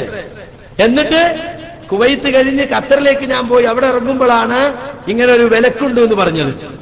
ഞാൻ അവിടുത്തെ പ്രവർത്തകരോട് ചോദിച്ചു, പ്രശ്നമുണ്ടോ നിങ്ങൾക്ക്? എങ്കിൽ ഞാൻ പ്രസംഗിക്കുന്നില്ല. ഇത് നേരത്തെ നിശ്ചയിച്ച പരിപാടികളല്ലേ, ഗൾഫിലെ പരിപാടികൾ എങ്ങനെ പെട്ടെന്ന് തീരുമാനിക്കണമല്ലോ, ഇന്നലെ ഉണ്ടായ വിലക്ക് ഇതിനെങ്ങനെ ബാധകമാകുക എന്ന നിലക്ക് അവിടെ പരിപാടിയിൽ പങ്കെടുത്തു. പക്ഷേ പിന്നീട് സമ്മർദ്ദങ്ങൾ ഉണ്ടായി, നിർത്തിവെക്കണമെന്ന് പറഞ്ഞു. അങ്ങനെ 30 ദിവസം നിശ്ചയിച്ച പരിപാടി 10 ദിവസമായി ചുരുക്കി ഞാൻ സൗദിയിലേക്ക് പോയി. സൗദിയിൽ ചെന്നപ്പോൾ ആളുകൾ ചോദിച്ചു, ഇവിടെ പരിപാടി നടത്തിക്കൂടെ? ഞാൻ പറഞ്ഞു, ഇസ്ലാഹി സെന്റർ പോഷക ഘടകമാണ് KNM-ന്റെ, അതുകൊണ്ട് അതിന്റെ കീഴിൽ ഞാൻ പരിപാടിയിൽ പങ്കെടുക്കൂല. എന്നാൽ അവിടെ മർക്കസ് തൗഹിയത്തിൽ ജാലിയാത്ത് എന്ന് പറഞ്ഞ് അന്യനാട്ടിൽ നിന്ന് വന്ന ആളുകൾക്ക് ദീനീ പ്രബോധനത്തിനു വേണ്ടിയുള്ള കോപ്പറേറ്റീവ് ഓഫീസുകളുണ്ട്. അവിടെ മലയാളം പരിപാടികൾ നടക്കാറുണ്ട്. അതിൽ പങ്കെടുക്കാൻ പറ്റുമോ എന്ന് ചോദിച്ചു. പങ്കെടുക്കാം, പക്ഷെ അതിന്റെ പേരിൽ നിങ്ങൾ ഇസ്ലാഹി സെന്ററിൽ ഒരു ഭിന്നിപ്പോ ചിത്രത ഉണ്ടാകാൻ പാടില്ല. അങ്ങനെ ജുബൈലിൽ നടന്നപ്പോ ചെറിയ ഭിന്നിപ്പ് വരുന്നത് ഞാൻ പറഞ്ഞു പരിപാടി വേണ്ട. അതുപോലെ തന്നെ മദീനയിൽ ചെന്നപ്പോ ഇസ്ലാഹി സെന്റർ നേരിട്ട് പ്രസംഗിക്കാൻ പറഞ്ഞു. ഞാൻ പറഞ്ഞു വേണ്ട. അവിടെ മാത്രമാണ് ജാലിയാത്തിന്റെ ഒരു പരിപാടിയിൽ ഞാൻ പങ്കെടുത്തത്. അപ്പൊ ഖത്തറിൽ പ്രസംഗിച്ചതും അതുപോലെ സൗദിയിൽ പ്രസംഗിച്ചതും ഒക്കെ തികഞ്ഞ അച്ചടക്ക ലംഘനമാണെന്നും ഭരണസമിതിയോ തീരുമാനങ്ങളെ ലംഘിച്ചതിന് രേഖാമൂലം മാപ്പ് എഴുതി കൊടുക്കണമെന്നും ഒക്കെയാണ് ഇവർ ആവശ്യപ്പെടുന്നത്. ഞാൻ അച്ചടക്കം ലംഘിച്ചിട്ടില്ല, എന്നാലല്ലേ മാപ്പ് ചോദിക്കേണ്ട പ്രശ്നമുള്ളൂ. അപ്പൊ സുഹൃത്തുക്കളെ, ഇല്ലാത്ത ആരോപണങ്ങളാണ് അതിൽ പറഞ്ഞിട്ടുള്ളത്. ഇനി നിങ്ങൾ നോക്ക്, ഞാൻ അവിടുത്തെ കത്തെഴുതി 15 ദിവസത്തിനകം നേരിട്ട് ഹാജരായി വിശദീകരണം നൽകണമെന്നാണ് എനിക്ക് നൽകിയ കത്തിലുള്ളത്. ഞാൻ ഗൾഫിൽ പോയതാണെന്നറിയാം, പെട്ടെന്ന് 15 ദിവസം കൊണ്ട് വരാൻ കഴിയില്ല എന്നറിയാം. എന്നിട്ടും അപ്പൊ ഞാൻ 14-ാം ദിവസം മറുപടി കൊടുത്തു, ഞാൻ നാട്ടിലെത്തിയാലുടൻ വിശദീകരണം തരാം. ഏപ്രിൽ 29-ന് ഞാൻ നാട്ടിലെത്തി. 2 ദിവസം കഴിഞ്ഞിട്ട് TP യെ വിളിച്ചു. അപ്പൊ പറഞ്ഞു, ഞങ്ങൾ സൗദി പോവാണ്, AP യെ കണ്ടാൽ മതി. അഹമ്മദ് അലി മദനിയെ വിളിച്ചു, MM മദനിയെ വിളിച്ചു. അവരൊക്കെ പറഞ്ഞു AP യെ കണ്ടാൽ മതി. ഞാൻ മെയ് 4-ന് തന്നെ എനിക്ക് പറയാനുള്ളത് എഴുതി തയ്യാറാക്കി AP യുടെ വീട്ടിൽ പോയി. സുഖമില്ലാത്ത അവസ്ഥയായതുകൊണ്ട് സംസാരിക്കാൻ പോലും സാധിക്കുമായിരുന്നില്ല. അദ്ദേഹം പറഞ്ഞു, TP ഒക്കെ അങ്ങ് വരട്ടെ. അപ്പൊ ഞാൻ ഇത് കൊടുത്തു. 2 പ്രവർത്തകരെ കൂടെ കൂട്ടിയിരുന്നു സാക്ഷിക്ക് വേണ്ടി. അപ്പൊ തന്നെ വിളിച്ചു പറഞ്ഞു, ഉണ്ണിക്കുട്ടി മൗലവിയോട് ഞാൻ കത്ത് കൊടുത്തിട്ടുണ്ട്. ബാബു സേട്ടിനെയും വിളിച്ചു. എന്തിനാ ഇത്? വിശദീകരണം കൊടുത്തു എന്നത് അവർക്ക് കൂടി സാക്ഷികളാക്കാൻ. പക്ഷെ എനിക്കതിൽ കുറ്റപത്രത്തിൽ എന്താ പറഞ്ഞത്? മെയ് 21-നാണ് വിശദീകരണം നൽകിയത്. പച്ചക്കളവായിട്ടുള്ളത്. കാരണം എന്താ? ഞാൻ കരുതിക്കൂട്ടി കാലവിളംബം വരുത്തിയെന്ന് എന്റെ പേരിൽ ഒരു ചാർജ് ഉണ്ടാക്കണം. AP യുടെ സ്വന്തം വീട്ടിൽ കൊണ്ടുപോയി കൊടുത്ത കത്ത് 2 മുജാഹിദ് പ്രവർത്തകരെ സാക്ഷിയാക്കി 2 KNM എക്സിക്യൂട്ടീവ് മെമ്പർമാർ തത്സമയം ഫോൺ ചെയ്തറിയിച്ചിട്ട് പോലും ഇങ്ങനെയുള്ള കളവാണ് ആ കുറ്റപത്രത്തിൽ വന്നിട്ടുള്ളത്. ഏതായാലും ഇരിക്കട്ടെ സുഹൃത്തുക്കളെ, അത് കഴിഞ്ഞ് മെയ് 22-ന് വീണ്ടും എന്നെ CD ടവറിൽ വിളിച്ചു ചർച്ചയ്ക്ക് വേണ്ടി. 6-7 ആളുകൾ വളഞ്ഞു വെച്ച് കോടതി വിസ്താരം പോലെ അബ്ദുറഹ്മാൻ സലഫി കുറെ ചോദ്യം ഇങ്ങനെ എഴുതിക്കൊണ്ട് നിൽക്കുക. എന്നിട്ട് അതിങ്ങനെ ചോദിക്കുക, ഞാൻ പറയണത് രേഖപ്പെടുത്തുക. അപ്പൊ ഞാൻ ചോദിച്ചു, എന്താ സലഫി കോടതി രേഖ ഉണ്ടാക്കുകയാണോ എന്ന് ചോദിച്ചു. അങ്ങനെയൊന്നല്ല. ഇടയ്ക്ക് ചായക്ക് വേണ്ടി നിർത്തിയപ്പോ പുറത്തു പോയപ്പോ ഞാൻ TP യോട് പറഞ്ഞു, സാർ എന്താണിത്?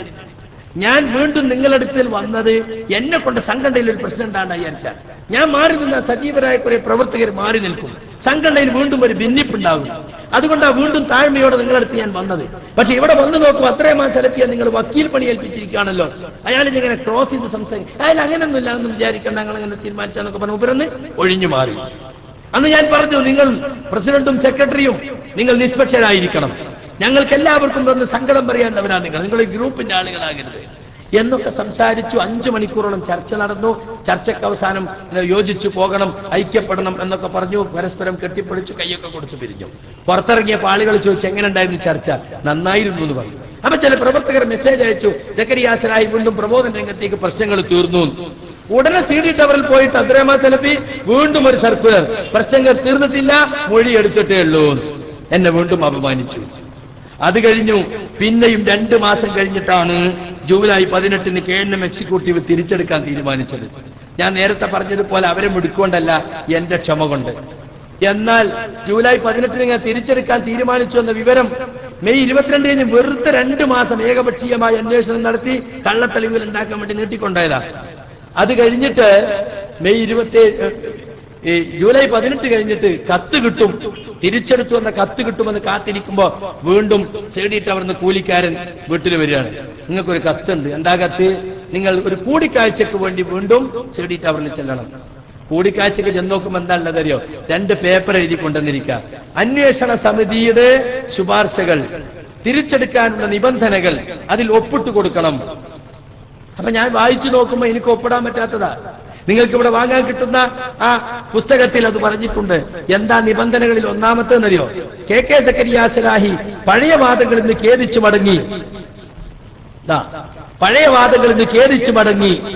മടങ്ങുകയും ആയത് പൊതുജനത്തെ ബോധ്യപ്പെടുത്തുന്നതിനായി ജിന്നിനോട് സഹായം ചോദിക്കുന്ന ശിർക്കാണെന്ന് വ്യക്തമാക്കുന്ന ലേഖനം എഴുതി KNM-ന് സമർപ്പിക്കുകയും KJയുടെ അംഗീകാരത്തോടെ അത് വിചിന്തനത്തിൽ പ്രസിദ്ധീകരിക്കുകയും പ്രസംഗിക്കുകയും ചെയ്യേണ്ടതാണ്. ഇതിന്റെ അടിയിൽ ഞാൻ ഒപ്പിട്ട് കൊടുക്കണം. ഞാൻ ചർച്ച ചെയ്യാൻ വേണ്ടി ഇതിനെപ്പറ്റി ചർച്ച വാദപ്രയോഗം വേണ്ട, ഒപ്പിടുന്നുണ്ടോ ഇല്ലേ, കലാസ് അധികാര സ്വരത്തിൽ TP. അപ്പൊ റമളാനാണ്, കൂടുതൽ തർക്കിക്കാന്നില്ല. 10-75 കിലോമീറ്റർ ഉള്ള കോഴിക്കോട്ടേക്ക്. ഞാൻ പറഞ്ഞു, ഞാൻ ഇതിന്റെ അടിയിൽ എഴുതി കൊടുത്തു, ഈ കാര്യത്തിൽ എനിക്ക് ആലോചിക്കാനും പഠിക്കാനും സമയം വേണം. കണ്ടോ? കാരണം എന്താ, അങ്ങനെ ഒപ്പിട്ട് കൊടുക്കാൻ പറ്റൂല. അതിനടിയിൽ ഞാൻ ഒപ്പിട്ട് കൊടുത്താൽ എന്തായി? ജിന്നിനോട് വിളിച്ച് സഹായം ചോദിക്കാം എന്ന് മുമ്പ് എനിക്ക് അഭിപ്രായം ഉണ്ടായിരുന്നു. അതിൽ നിന്ന് സംഘടനയിലെ വീണ്ടും തിരിച്ചെടുക്കാൻ വേണ്ടി ആ വാദത്തെ ഞാൻ ഖേദിച്ചു മടങ്ങി എന്ന് വരുത്തണം. അബ്ദുറഹ്മാൻ സലഫിയുടെ കുതന്ത്രത്തിൽ മുക്കിപ്പൊരിച്ച വാചകമായിരുന്നു അത്. ഞാൻ ഒപ്പിട്ട് കൊടുത്തില്ല. അത് കഴിഞ്ഞിട്ട് അടുത്ത പേർ ഒരു കടലാസ്, ഭരണസമിതി മുമ്പാകെ കെ കെ സക്കരിയ സലാഹി ബോധിപ്പിക്കുന്നത്. അതിലെന്താ അറിയോ? ജിന്നിനോടുള്ള സഹായതേട്ടം, ജിന്നുബാധയുണ്ടെന്ന് സംശയിക്കുന്നവരെ ചികിത്സിക്കൽ തുടങ്ങിയ വിഷയങ്ങളിൽ എന്റെ സംസാരങ്ങളിലും ലേഖനങ്ങളിലും വന്ന പ്രമാണവിരുദ്ധമായ കാര്യങ്ങളിൽ ഞാൻ ഖേദിക്കുന്നു. അതുവഴി ആദർശ ബന്ധുക്കൾക്കുണ്ടായ ആശയക്കുഴപ്പത്തിലും പ്രസ്ഥാനത്തിനുണ്ടായ പ്രയാസത്തിലും എനിക്ക് അതിയായ ദുഃഖമുണ്ട്. അതിന്റെ അടിയിൽ ഞാൻ ഒപ്പിട്ട് കൊടുക്കണം. അപ്പൊ എന്തായി? എന്റെ പ്രസംഗത്തിലും എഴുത്തിലൊക്കെ പ്രമാണവിരുദ്ധമായ ധാരാളം കാര്യങ്ങൾ വന്നിട്ടുണ്ട് എന്ന് ഞാൻ സമ്മതിച്ചു കൊടുക്കണം. എനിക്ക് ഒന്നെങ്കിലും ബോധ്യപ്പെടുത്തി തന്നോ? നിന്റെ ഇന്ന വാദം പ്രമാണത്തിനെതിരാണ്, ഇന്ന ആയത്തിനെതിരാണ്, ഇന്ന ഹദീസിനെതിരാണ് ബോധ്യപ്പെടുത്തി തരാതെ ഇവരിവരെ മനസ്സിൽ എന്തൊക്കെയോ കണ്ടിട്ട് സാങ്കല്പികമായി എന്റെ പേരിൽ ആക്ഷേപിച്ച് ആരോപിക്കുന്ന കുറ്റത്തിന് വേണ്ടി എനിക്ക് ഖേദിച്ചു മടങ്ങാൻ പറ്റുമോ? അപ്പൊ ഞാൻ അതിന്റെ അടിയിലും എഴുതി, മേൽപ്പറഞ്ഞ കാര്യങ്ങളിൽ എനിക്ക് പഠിക്കാനും ചിന്തിക്കാനും സമയം ആവശ്യമാണ്. അങ്ങനെ 31-ാം തീയതി അത് നടക്കുന്നത്, ആഗസ്റ്റ് 31-ന്. അങ്ങനെ ഞാൻ തിരിച്ചു പോന്നു. 31-ാം തീയതി കഴിഞ്ഞ് പെരുന്നാളൊക്കെ കഴിഞ്ഞ് ഞാന് അപ്പൊ എപ്പോഴാ ഒപ്പിട്ട് തരാ? പെരുന്നാൾ റമദാൻ കഴിഞ്ഞോട്ടെ എന്ന് പറഞ്ഞു. ഒരു കട്ട് ഓഫ് ഡേറ്റ് പറയണ്ട, റമദാൻ കഴിഞ്ഞാൽ വൈകാതെ എഴുത്തരാ. റമദാൻ കഴിഞ്ഞ് 6 നോമ്പ് കൂടി കഴിഞ്ഞു അടിയന്തര എക്സിക്യൂട്ടീവ് ഉണ്ട് എന്ന് ഞാൻ പുറത്തുനിന്ന് അറിഞ്ഞു. അപ്പൊ ഞാന് എഴുതി തയ്യാറാക്കിക്കൊണ്ടിരുന്ന ഒരു കത്ത് വേഗം പൂർത്തിയാക്കി TP-യെ കാണാൻ വേണ്ടി പോയി. എന്തുകൊണ്ടാണ് ഞാൻ ആ നിബന്ധനകളിൽ ഒപ്പിടാതിരുന്നത്? ആ നിബന്ധനകളിൽ എനിക്കില്ലാത്ത വാദങ്ങൾ ഉണ്ടെന്ന് ആരോപിക്കുന്നുണ്ട്. അത് ഒഴിവാക്കി തന്നാൽ ഞാൻ അതിൽ ഒപ്പിടാൻ തയ്യാറാണ് എന്ന് പറഞ്ഞിട്ട് ഞാൻ ഒരു കത്ത് കസേര മറിഞ്ഞാണ്, വേറൊന്നുമില്ല. ഞാൻ ഒരു കത്ത് തയ്യാറാക്കി TP-യുടെ വീട്ടിൽ പോയി. എക്സിക്യൂട്ടീവ് നടക്കുന്ന അന്ന് രാവിലെ 8 മണിക്ക്. അദ്ദേഹം പറഞ്ഞു, ഓ സക്കരി എന്താ തൊട്ട് വരാത്തത് എന്ന് ഞാൻ വിചാരിച്ചിരിക്കുകയായിരുന്നു എന്നൊക്കെ എന്നെ ഒന്ന് മൊഞ്ചാക്കി. വാസ്തവത്തിൽ എന്താ ചെയ്തത്? അന്ന് നേരെ പോയിട്ട് എന്നെ പുറത്താക്കുക ചെയ്തത്. കണ്ടോ? അപ്പൊ എന്റെ കത്ത് അവിടെ വായിച്ചില്ല. എക്സിക്യൂട്ടീവിന് ഞാൻ കൊടുത്ത കത്ത് വായിക്കാതെ അബ്ദുറഹ്മാൻ സലഫിയും കോക്കസും എഴുതി തയ്യാറാക്കി കൊണ്ടുവന്ന എനിക്കെതിരെ കുറ്റപത്രം വായിച്ച് ആണ് പാസ്സാക്കി. കാരണം ഗ്രൂപ്പ് ആനുകൂല്യത്തിൽ ഈ എക്സിക്യൂട്ടീവിൽ വന്നവരവിടെ ഭൂരിപക്ഷം. പിന്നുള്ള ചില ആളുകൾ, പ്രായം ചെന്ന ആളുകൾ, നമ്മളിപ്പോ എന്തിനാ ബഹളത്തിന് നിൽക്കുന്നത് എന്ന് വിചാരിക്കുന്ന ആളുകൾ. പിന്നെ ചില ആളുകളുണ്ട് എക്സിക്യൂട്ടീവില്, ഞാനായിട്ട് ഇപ്പൊ ഒരു പ്രശ്നത്തിന് നിൽക്കണ്ട, ഞാനിപ്പോ ഒരു വിവാദത്തിന് നിൽക്കണ്ട, എപിന്റെ ടീപ്പിന്റെ ഒക്കെ മുമ്പിൽ വെച്ചൊരു ബഹളം വേണ്ട എന്ന നിലക്കും ഉണ്ടാത്തവർ. അങ്ങനെ ആരും പ്രതികരിക്കാതെ അത് പാസ്സാക്കി. ഞാൻ ആ കത്ത് നൂർഷക്ക് കൊടുത്തിട്ടുണ്ട്, എപിക്ക് കൊടുത്തിട്ടുണ്ട്, EK പന്നൂരിന് കൊടുത്തിട്ടുണ്ട്, MM മദനിക്ക് കൊടുത്തിട്ടുണ്ട്. അവർക്കൊക്കെ കൊടുത്തതാണ്. പക്ഷേ എന്നിട്ട് പോലും എന്റെ കത്ത് എക്സിക്യൂട്ടീവിൽ വായിച്ചില്ല. ആ കത്ത് നിങ്ങൾ ഇവിടെ ഉണ്ട്. അതിൽ എനിക്ക് പറയാനുള്ള കുറെ കാര്യങ്ങളുണ്ട്. ഇവരെ 23 എന്റെ 30-ലധികം കാര്യങ്ങൾ ആ 2 കത്തിലും പറഞ്ഞിട്ടുണ്ട്. അപ്പൊ നിങ്ങൾ നോക്കൂ, ശിർക്കിലായിരുന്നു എന്ന് സമ്മതിച്ചു കൊടുക്കണം, അച്ചടക്കൽ എങ്ങനെ നടത്തിയെന്ന് സമ്മതിച്ചു കൊടുക്കണം, പ്രമാണവിരുദ്ധമായ വിശ്വാസങ്ങൾ എഴുതുകയും പ്രസംഗിക്കുകയും ചെയ്തു എന്ന് ഒപ്പിട്ട് കൊടുക്കണം. അത് ചെയ്യാത്തതിന്റെ പേരിൽ, ഞാൻ ഒപ്പിട്ട് കൊടുക്കാത്തതിന്റെ പേരിൽ എനിക്കതിൽ നടപടിയെടുത്തു. എന്നിട്ട് പറഞ്ഞത് എന്താണെന്നറിയോ? റമദാനിൽ ഞാൻ പുത്തനത്താണിക്കടുത്ത ചെലൂർ എന്ന സ്ഥലത്ത് പ്രസംഗിച്ചു. പ്രസംഗിച്ചത് ശരിയാണ്, പക്ഷെ KNM-ന്റെയും പോഷകടകളെയും പരിപാടിയിലല്ല. അവിടുത്തെ ഹിഫ്ദുൽ ഖുർആൻ കോളേജ് നടത്തുന്ന ട്രസ്റ്റിന്റെ പരിപാടിയിലാണ് ഞാൻ പങ്കെടുത്തത്. അതെങ്ങനെ അച്ചടക്ക ലംഘനമാകും? KNM-ന്റെയും പോഷകടകളെയും പരിപാടിയില്ലാതെ ലോകത്ത് എവിടെയും പ്രസംഗിക്കാൻ പാടില്ല എന്ന് പറയാൻ KNM-ന് അധികാരമുണ്ടോ? പറഞ്ഞിട്ടുണ്ടോ? ഇല്ല.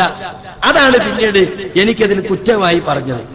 ഇനി നോക്കൂ നിങ്ങൾ, അന്ന് ഔദ്യോഗികമായി എന്നെ പുറത്താക്കിയല്ലോ ഭരണസമിതി. എന്നാൽ ആ വിവരം ആദ്യം അറിയിക്കേണ്ടത് ആരെ? എന്നെയാണ്. എന്നെ അറിയിച്ചില്ല. എന്നെ അറിയിച്ചില്ലെന്ന് മാത്രമല്ല സുഹൃത്തുക്കളെ, പിന്നെയും കുറെ കഴിഞ്ഞ് സെപ്റ്റംബർ 7-നാണ് എന്നെ അറിയിക്കുന്നത്. അതിന്റെ ഇടയിൽ കൗൺസിൽ കൂടി കഴിഞ്ഞുപോയി. ഭരണസമിതി പുറത്താക്കിയാൽ ഭരണഘടന അനുസരിച്ച് എനിക്ക് കൗൺസിലിൽ ഒരു അപ്പീൽ കൊടുക്കാൻ അധികാരമുണ്ട്, ഒരു അവകാശമുണ്ട്. അപ്പൊ കൗൺസിലിന് അപ്പീൽ കൊടുക്കാൻ അവകാശം നിഷേധിച്ചുകൊണ്ടാണ് കൗൺസിൽ നടക്കുന്നതിന് മുമ്പ് എനിക്ക് തരാതിരുന്നത്. എന്ന് മാത്രമല്ല, 22-ാം തീയതി ആഗസ്റ്റിന് എന്നെ പുറത്താക്കിയിട്ട് കൗൺസിൽ നടക്കുന്ന സെപ്റ്റംബർ 2-ാം തീയതിക്ക് മുമ്പായിട്ട് അബ്ദുറഹ്മാൻ സലഫിയും കൂട്ടര് എന്താ ചെയ്തെന്നറിയോ? 3 സ്ഥലങ്ങളിൽ വെച്ചിട്ട് ഒരു മുഖാമുഖ നാടകങ്ങൾ ബൈലക്സ് ലൈവായി കൊടുത്ത് ഇന്റർനെറ്റിൽ ലോകം മുഴുവൻ അറിയിച്ചുകൊണ്ടുള്ള ഒരു പരിപാടി. ആദ്യം നടന്നത് കൊടുവള്ളിക്കടുത്ത മണ്ണിൽ കടവിൽ വൈകുന്നേരം 4:30 മുതൽ രാത്രി അർദ്ധരാത്രി വരെ നീണ്ടു നിന്നു. അതെന്തായാലും പ്രമേയം, സക്കരിയ സലാഹി ശിർക്കിലേക്ക് പോയിരിക്കുന്നു, സക്കരിയ സലാഹി ശിർക്കിൽ അകപ്പെട്ടിരിക്കുന്നു എന്ന് എല്ലാ ലോകം മുഴുവൻ കൊട്ടിയറിയിക്കുക. കാന്തപുരത്തിന് അദ്ദേഹത്തിന്റെ റൂമിൽ ഇരുന്ന് കേൾക്കാം, അയസനിക്ക് ആൾ റൂമിൽ നിന്ന് കേൾക്കാം, പേരൂരിന് ആൾ വീട്ടിൽ നിന്ന് കേൾക്കാം. ബൈലക്സ് അങ്ങനെയാണല്ലോ. അങ്ങനെ പരസ്യമായിട്ട് എനിക്കത് ശിർക്കാരോപണം നടത്തി. അതിന് നേരെ പിറ്റേന്ന് ഇടവണ്ണ 30-ാം തീയതി ഇവിടുന്നൊക്കെ വണ്ടി പോയിരുന്നു ആ ശിർക്കാരോപണ സമ്മേളനത്തിന് പങ്കെടുക്കാൻ വേണ്ടിയിട്ട്. ആ ശിർക്കാരോപണ സമ്മേളനത്തിൽ രാവിലെ 10 മണിക്ക് തുടങ്ങി രാത്രി 1 മണി വരെ എന്താ ഇത്ര നേരം പറയാനുള്ളത്? തൗഹീദിന്റെ ആയത്ത് ഇങ്ങനെ ഓതുക, എന്നിട്ട് ആദ്യം തന്നെ നമ്മളെ ഖുറാഫിയെ ചിത്രീകരിക്കാം. എന്നിട്ട് ഖുറാഫിയൽക്ക് ഇതിന്റെ ആയത്തൊക്കെ അങ്ങനെ ഓതാ. ഇയ്യാക നഅ്ബുദു വഇയ്യാക നസ്തഈൻ, ജിന്നൂരി പഠിച്ചു വെച്ചോ. ഇൻ തദ്ഉഹും ലാ യസ്മഊ ദുആക്കും. നമുക്കെതിരില്ലേ ആളുകൾ അന്തം വിട്ടുപോയി. അപ്പൊ ആകെവിടെ ശിർക്കിലേക്ക് പോയി എന്നിട്ട് വരുത്തി തീർക്ക. ആട്ടിനെ പട്ടിയാക്കി പട്ടിയെ പേപ്പട്ടിയാക്കി തല്ലിക്കൊല്ലുന്ന ജൂതതന്ത്രമാണ് അബ്ദുറഹ്മാൻ സലഫിയുടെ നേതൃത്വത്തിൽ നടന്നത്. പിന്നെ ജിന്നിനോട് സഹായം ചോദിക്കുന്നത് ശിർക്കാണ് എന്ന് പറയുന്ന ഫത്വകൾ ഇങ്ങനെ വായിക്കുക. അപ്പൊ ആളുകൾ വിചാരിക്കും ഇവിടെ ആരൊക്കെ ജിന്നിനോട് സഹായം ചോദിക്കുന്നുണ്ട്. അത് കഴിഞ്ഞു പിറ്റേന്ന് ബുസ്താനുൽ ഉലൂമിൽ 1-ാം തീയതി, അതും കഴിഞ്ഞിട്ടാണ് 2-ാം തീയതി കൗൺസിൽ. അപ്പൊ കൗൺസിലിന് വരുന്നതിന് മുമ്പ് എല്ലാ കൗൺസിലർമാരും ഈ 3 മുഖാമുഖങ്ങളിലൂടെ ബ്രെയിൻ വാഷ് ചെയ്തു ഇയാൾ ശിർക്കിലെത്തിയിട്ടുണ്ട്. എന്നിട്ടാ കൗൺസിൽ നടക്കുന്നത്. അപ്പൊ കൗൺസിൽ ആരെങ്കിലും ചോദിക്കുവോ? ചോദിക്കാൻ പറ്റാത്തവണ്ണം എല്ലാവരും ശിർക്കിലെത്തി. അപ്പൊ വൺ സൈഡ് വിശദീകരണമാണല്ലോ, നമുക്ക് മിണ്ടാനും പോലല്ലോ. പുറത്താക്കിയ വിവരം പോലും എന്നെ അറിയിച്ചിട്ടില്ല. അങ്ങനെ കൗൺസിൽ ഉണ്ടെന്ന് കേട്ടപ്പോ ഞാൻ എന്റെ ഒരു നിവേദനം ഏപ്പിക്കൊണ്ടേ കൊടുത്തു. അപ്പീൽ കൊടുക്കാൻ ഏതാനും പറ്റില്ല, ഞാൻ ഔദ്യോഗിക അറിയിച്ചിട്ടില്ല. അതും വായിച്ചില്ല അവിടെ. അതിന് ഞാൻ ഒരുപാട് കാര്യങ്ങൾ എടുത്തു പറഞ്ഞിട്ടുണ്ട്. എന്നിട്ട് കൗൺസിൽ എന്ന് പറഞ്ഞ ആലോചനാ സഭാന ഒരു ചർച്ച ഉണ്ടായില്ല. ഇത്രയും വിവാദമായൊരു വിഷയം ഉണ്ടായിട്ട് കൗൺസിലിൽ ചർച്ച എന്നൊരു അജണ്ടനല്ല. ഒരു മണിക്കൂറോളം നീണ്ടു നിൽക്കുന്ന ഈ കുറ്റപത്രം പൊടിപ്പും തൊങ്കലും വെച്ച് മുഖം വീർപ്പിച്ച് ചങ്ക് കനപ്പിച്ച് അബ്ദുറഹ്മാൻ സലഫി വായിച്ചു. അതങ്ങട് തക്ബീർ ചൊല്ലി പാസ്സാക്കി. പണ്ടൊന്നും നമ്മളെ യോഗത്തിൽ തക്ബീർ ഉണ്ടാവില്ല. അന്ന് അതല്ല ഉണ്ടായത്. അന്ന് അബ്ദുറഹ്മാൻ സലഫി ഇത് വായിച്ചു കഴിഞ്ഞാൽ പിന്നെ ടിപിയുടെ പ്രഖ്യാപനമാണ്. ഓരോ പ്രഖ്യാപനത്തിനും തക്ബീറാണ്. കണ്ടോ, സക്കരിയ സലാഹിയുടെ ആശയവുമായി അതേ ശൈലിയിൽ ഈ സംഘടനയിൽ തുടർന്നവർക്ക് എല്ലാവർക്കും ആ വഴിക്ക് പോകേണ്ടി വരും. അല്ലാഹു അക്ബർ. തക്ബീർ തൊഴിലാളികൾ വീണ്ടും പറയാണ്, ഈ തീരുമാനം ഈ കൗൺസിലിന്റെ പൂർണ്ണമായ അംഗീകാരമുള്ളതായി അറിയിക്കുന്നു. അല്ലാഹു അക്ബർ.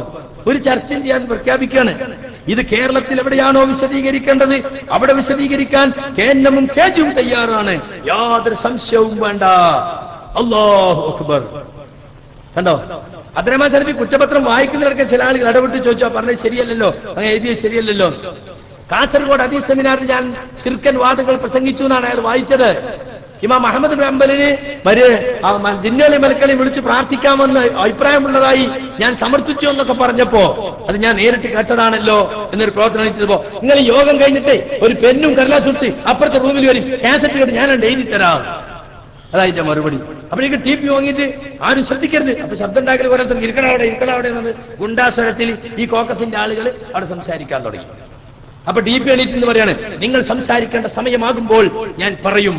ഇവിടുന്ന് പോയ സംസ്ഥാന കൗൺസിലർമാരോട് ചോദിച്ചു നോക്കൂ, സാധാരണ സംസ്ഥാന കൗൺസിൽ ആണോ അവിടെ നടന്നത്? ചോദിക്കണം. നിങ്ങള് കുഞ്ഞോളാജിയോട് പോയി ചോദിച്ചു നോക്കി. ഇവിടുന്ന് പോയ മറ്റേ കൗൺസിലർമാരോട് ചോദിച്ചു നോക്കി, സാധാരണ കൗൺസിലാണോ നടന്നത്?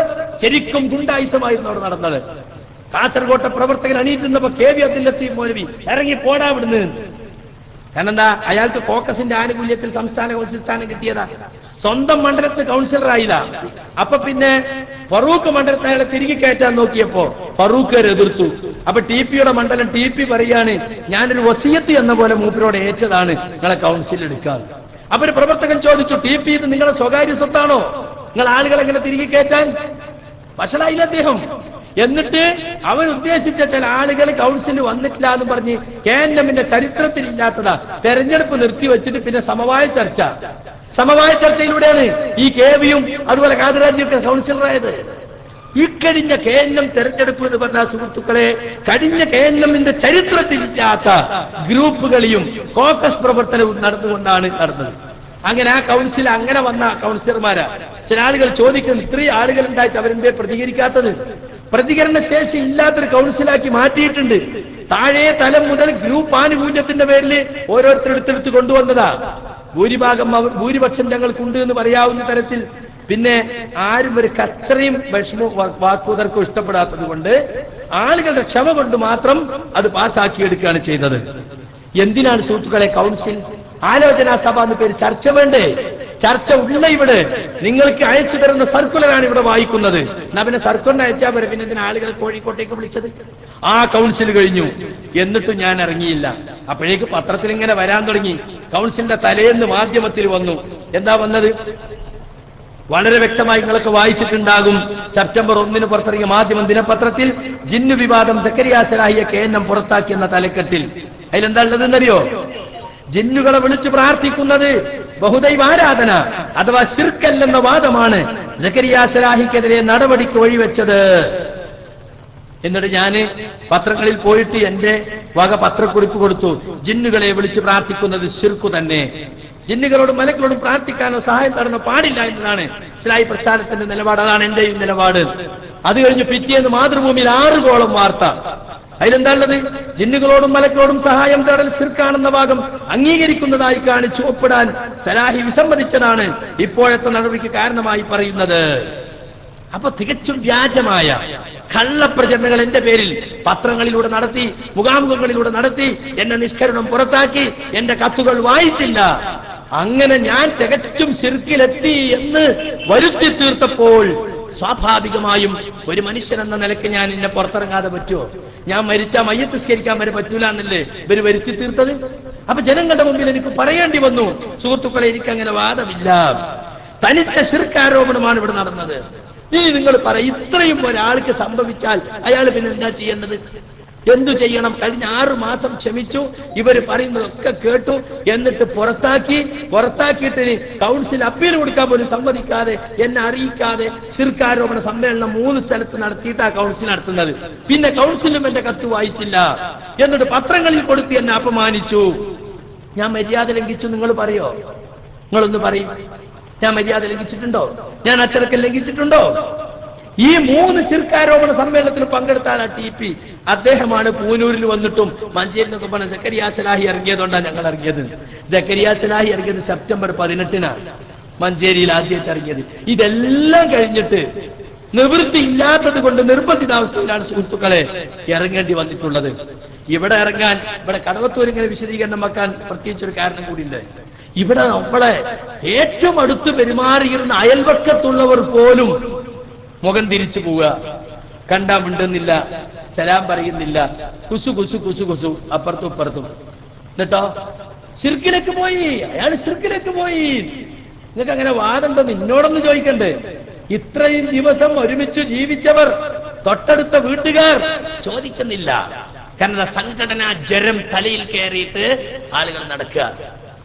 മാത്രമല്ല തലശ്ശേരിയിൽ പോയി വിശദീകരണം കേട്ട് പറയാം, ഞങ്ങൾക്ക് ഒന്നും കേൾക്കണ്ട, ഞങ്ങൾക്കൊക്കെ മനസ്സിലായി. തനിച്ച ഖുറാഫി സ്വഭാവം. അതുകൊണ്ടാണ് സുഹൃത്തുക്കളെ ഇങ്ങനെ ഒരു വിശദീകരണം ഇവിടെ വെക്കാൻ നാം നിർബന്ധിതരായത് എന്ന് പ്രത്യേകമായി ഓർമ്മപ്പെടുത്തുകയാണ്. അപ്പൊ ഞാൻ പറഞ്ഞു വരുന്നത്, എന്നെ സംബന്ധിച്ചിടത്തോളം ഞാൻ ഇത് വിശദീകരിക്കാൻ നിർബന്ധിതരായത് കൊണ്ടാണ്. ഈ ശിർക്കാരോപണത്തിന് വ്യക്തമായ മറുപടി പറഞ്ഞ് കേരളത്തിൽ അങ്ങോളം ഇങ്ങോളം ഞങ്ങൾ വിശദീകരണം സംഘടിപ്പിക്കാൻ ചെന്നപ്പോ എന്താ കണ്ടതെന്നറിയോ? ഞാൻ ഈ സംഘടനയിൽ പ്രാഥമിക മെമ്പർ പോലുമല്ലാത്ത എന്നെ സ്വീകരിക്കാൻ 100 കണക്കിന് മുജാഹിദ് പ്രവർത്തകർ ഒരുങ്ങി നിൽക്കുക. കാരണം എന്താ അറിയോ? ഇയാളുടെ ഈ കോക്കസ് പ്രവർത്തനം കൊണ്ട് ശ്വാസം മുട്ടി കഷ്ടപ്പെട്ട് ഒന്ന് പറയാനൊരു അവസരമില്ലല്ലോ. സംഘടനയിൽ ഇനിയൊരു പോറൽ വരുന്ന വിചാരിച്ച ആളുകൾ ക്ഷമിച്ചും സഹിച്ചും കഴിഞ്ഞുകൂടായിരുന്നു. അത് മുതലെടുക്കുകയാണ് ഈ കോക്കസ് ചെയ്തത്.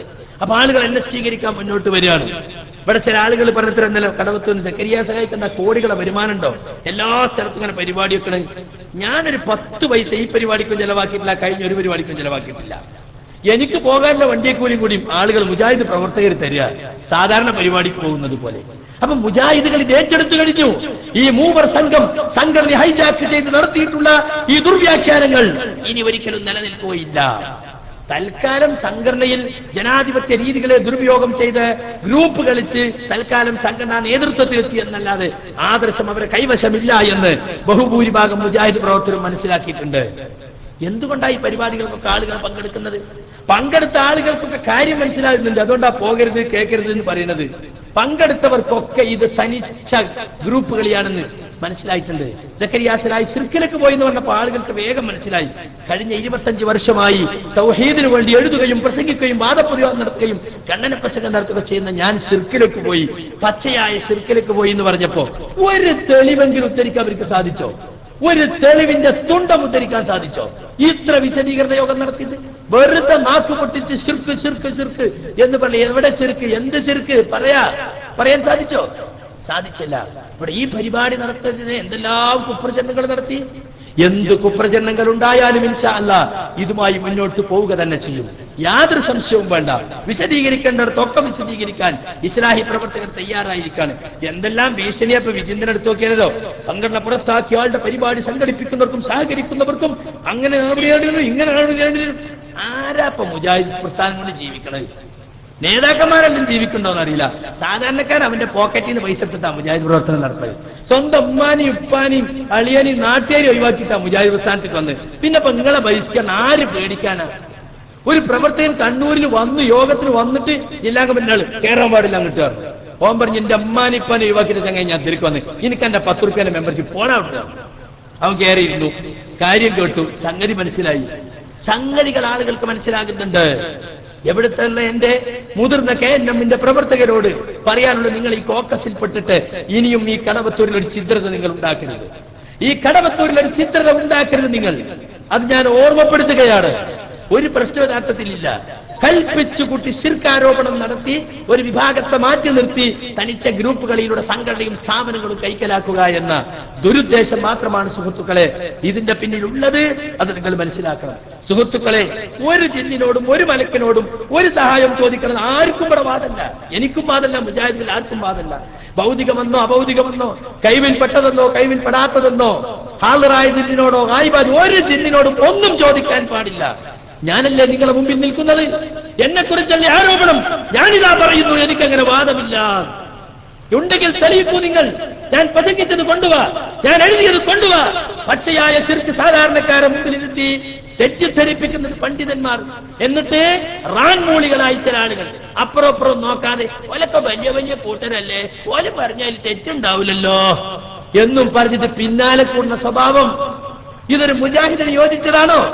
നിങ്ങൾ മനസ്സിലാക്കിക്കോ. ഞാൻ ഓതി വെച്ച ആയത്തിന്റെ അർത്ഥം ഇത് പിൻപറ്റപ്പെട്ട നേതാക്കന്മാർ പിൻപറ്റി അനുയായികളിൽ നിന്നും ഒഴിഞ്ഞു മാറുന്ന സന്ദർഭം. ശിക്ഷ മുമ്പിൽ കാണുമ്പോൾ എല്ലാ ബന്ധങ്ങളും മുറിഞ്ഞു പോകും. പിൻപറ്റി അനുയായികൾ പറയും, ഞങ്ങൾക്ക് ദുനിയാവിലേക്ക് ഒന്നുകൂടി മടക്കമുണ്ടായിരുന്നുവെങ്കിൽ. ഇപ്പോൾ ഈ നേതാക്കൾ ഞങ്ങൾ ഒഴിഞ്ഞു മാറിയതുപോലെ ഞങ്ങൾ ഇനിയൊരു അവസരം ലഭിച്ചാൽ അവരെ പിൻപറ്റാതെ ഒഴിഞ്ഞു മാറുമായിരുന്നു. അങ്ങനെ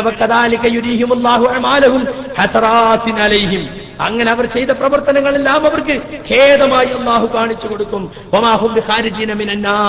അവർ ഒരിക്കലും നരകത്തിന് പുറത്തു വരികയില്ല. അതുകൊണ്ട് അന്ധമായി തെളിവ് ന്യായം നോക്കാതെ നേതാക്കന്മാര് പറഞ്ഞതിനെ വായ തൊടാതെ വിഴുങ്ങി അതിങ്ങനെ ജനങ്ങളിലേക്ക് പ്രചരിപ്പിച്ചു കൊണ്ടിരിക്കുന്ന ആളുകൾ അവർ മനസ്സിലാക്കണം, അവർ ഈ വിഷയം ശ്രദ്ധിക്കണം. ഒരിക്കലും നമ്മളെ രക്ഷിക്കാൻ നേതാക്കന്മാരുണ്ടാവൂല, സംഘടന ഉണ്ടാവൂല. പരലോകത്ത് നമ്മൾ മാത്രം ഉണ്ടാകുക. എന്റെ വിശ്വാസവും എന്റെ കർമ്മവും. ഇപ്പൊ കണ്ടു, ജാബിർ കായക്കൊടി മരിച്ചുപോയി. ഹനീഫ കായക്കൊടിയുടെ അനുജൻ. ഹനീഫയുടെ പുതിയ തൗഹീദ് അനുസരിച്ച് ജാബിർ ശിർക്കിലായിട്ടാണ് മരിച്ചത്. അല്ലേ? മയ്യത്ത് നിസ്കരിക്കാൻ പറ്റുമോ? ജിന്നിനെയും മലക്കിനെയും വിളിച്ച് പ്രാർത്ഥിക്കണ പച്ച ശിർക്കല്ല സുഹൃത്തുക്കളെ. അദ്ദേഹം അതിന്റെ അന്ന് ആ മരിക്കുന്നതിന് അരമണിക്കൂർ മുമ്പ് പോലും ഇസ്ലാഹ് മാസികയിൽ എന്റെ ഒരു അഭിമുഖം പ്രസിദ്ധീകരിച്ചു വരുന്നുണ്ട് ഇപ്പോഴുള്ള തർക്ക വിഷയങ്ങളെ പറ്റി. അത് പുസ്തകമാക്കണമെന്ന് പറഞ്ഞ് അദ്ദേഹം പലവട്ടം വിളിച്ചിരുന്നു. അങ്ങനെ ദുബൈയിൽ നിന്ന് നമുക്കതിന് നമ്മുടെ പ്രവർത്തകരുടെ പൈസ സംഘടിപ്പിക്കാം, എത്ര രൂപയാകുമെന്ന് അമീർ ഒതുക്കുങ്ങലോട് വിളിച്ച് ചോദിച്ചു. അമീർ ഒതുക്കൽ വിളിച്ചു പറഞ്ഞുതാ, ബാങ്കിന്റെ സമയത്ത് ഞാൻ നിർത്തുകയാണ്. ജാബിർ കായക്കൊടി വിളിച്ചിരുന്നു, ദുബൈയിൽ നിന്ന് പൈസ സംഘടിപ്പിക്കാമെന്ന് പറഞ്ഞിട്ടുണ്ട്, ഇൻഷാ അല്ലാഹ് നമുക്കത് പ്രസിദ്ധീകരിക്കാം. അത് പറഞ്ഞ് അരമണിക്കൂർ കഴിയുമ്പോഴേക്ക് അദ്ദേഹത്തിന്റെ മരണവാർത്ത വന്നു. അപ്പൊ ഈ ആദർശത്തിന് വേണ്ടി ജീവിച്ചൊരു വക്താവായിരുന്നു അദ്ദേഹം. ഇവരെ കണക്കനുസരിച്ച് അദ്ദേഹം ശിർക്കിലായിട്ട് മരിച്ചു എന്നാണ്. ഓർത്തുകൊള്ളൂ സഹോദരന്മാരെ, ശിർക്ക് ഒരാളെ പേരിൽ ആരോപിച്ചാൽ അയാൾ ആ വാദക്കാരൻ അല്ലെങ്കിൽ വിശ്വാസക്കാരനെങ്കിൽ ആരോപിച്ചവനിലേക്ക് അത് മടങ്ങും. അതുകൊണ്ട് ശിർക്ക് ആരോപണം ഗുരുതരമായ ആരോപണമാണ്. തമ്മാടി എന്ന് വിളിച്ചാലും അല്ലെങ്കിൽ താൻ തോന്നി വിളിക്കണേയും ആരില്ല. ശിർക്കും കുഫറും ആരോപിക്കുന്നത് അത് വലിയ കുറ്റമാണ്. ആ കുറ്റമാണ് ഇപ്പോൾ ചില ആളുകൾ അറിഞ്ഞോ അറിയാതെയോ ചെയ്തുകൊണ്ടിരിക്കുന്നത്. അതുകൊണ്ട് വസ്തുതകൾ ശരിക്കും മനസ്സിലാക്കണം. എല്ലാം ഇൻഷാ അല്ലാഹ് ക്ലിപ്പുകളുടെ വെളിച്ചത്തിൽ നമ്മളിവിടെ തെളിയിക്കും. അതിന് അല്ലാഹു തൗഫീഖ് നൽകുമാറാകട്ടെ. ദീനിന്റെ പേരിലുള്ള ഒരുമിച്ച് കൂടൽ അവനൊരു പുണ്യകർമ്മമായി സ്വീകരിക്കുമാറാകട്ടെ. അല്ലാഹുമ്മ ഗ്ഫിർ ലിൽ മുഅ്മിനീന വൽ മുഅ്മിനാത്ത് വൽ മുസ്ലിമീന വൽ മുസ്ലിമാത്ത് അൽഅഹ്യാഇ മിൻഹും വൽ അംവാത്ത് ഇന്നക മുജീബു ദഅവാതി യാ ഖാദിയൽ ഹാജാത്ത് ആമീൻ ബിറഹ്മതിക യാ അർഹമർ റഹീമീൻ. സുഹൃത്തുക്കളെ, പുറമെ കണ്ണൂർ, ആലുവ, മഞ്ചേരി, തൃശൂർ, കൊല്ലം പരിപാടികളുടെ വിശദീകരണ CD പുറത്ത് ലഭ്യമാണ്. നിങ്ങളത് വാങ്ങുകയും മറ്റുള്ളവർക്ക് എത്തിച്ചു കൊടുക്കുകയും വേണം. അതുപോലെ സലഫി പ്രവർത്തകരോട് സ്നേഹപൂർവ്വം എന്ന 5 രൂപയുടെ പുസ്തകവുമുണ്ട്. മുജാഹിദ് ബാലുശ്ശേരിയുടെ നരിപ്പറ്റ, കണ്ണൂർ, പാലപ്പെട്ടി, മഞ്ചേരി പ്രോഗ്രാമുകളുടെ സീഡികളും പുറത്തുണ്ട് എന്നറിയിക്കുന്നു. അസ്സലാമു അലൈക്കും. മഗ്‌രിബ് നമസ്കാരം കഴിഞ്ഞ ഉടനെ ഇൻഷാ അല്ലാഹ് നമ്മുടെ പരിപാടി തുടരുന്നതായിരിക്കും.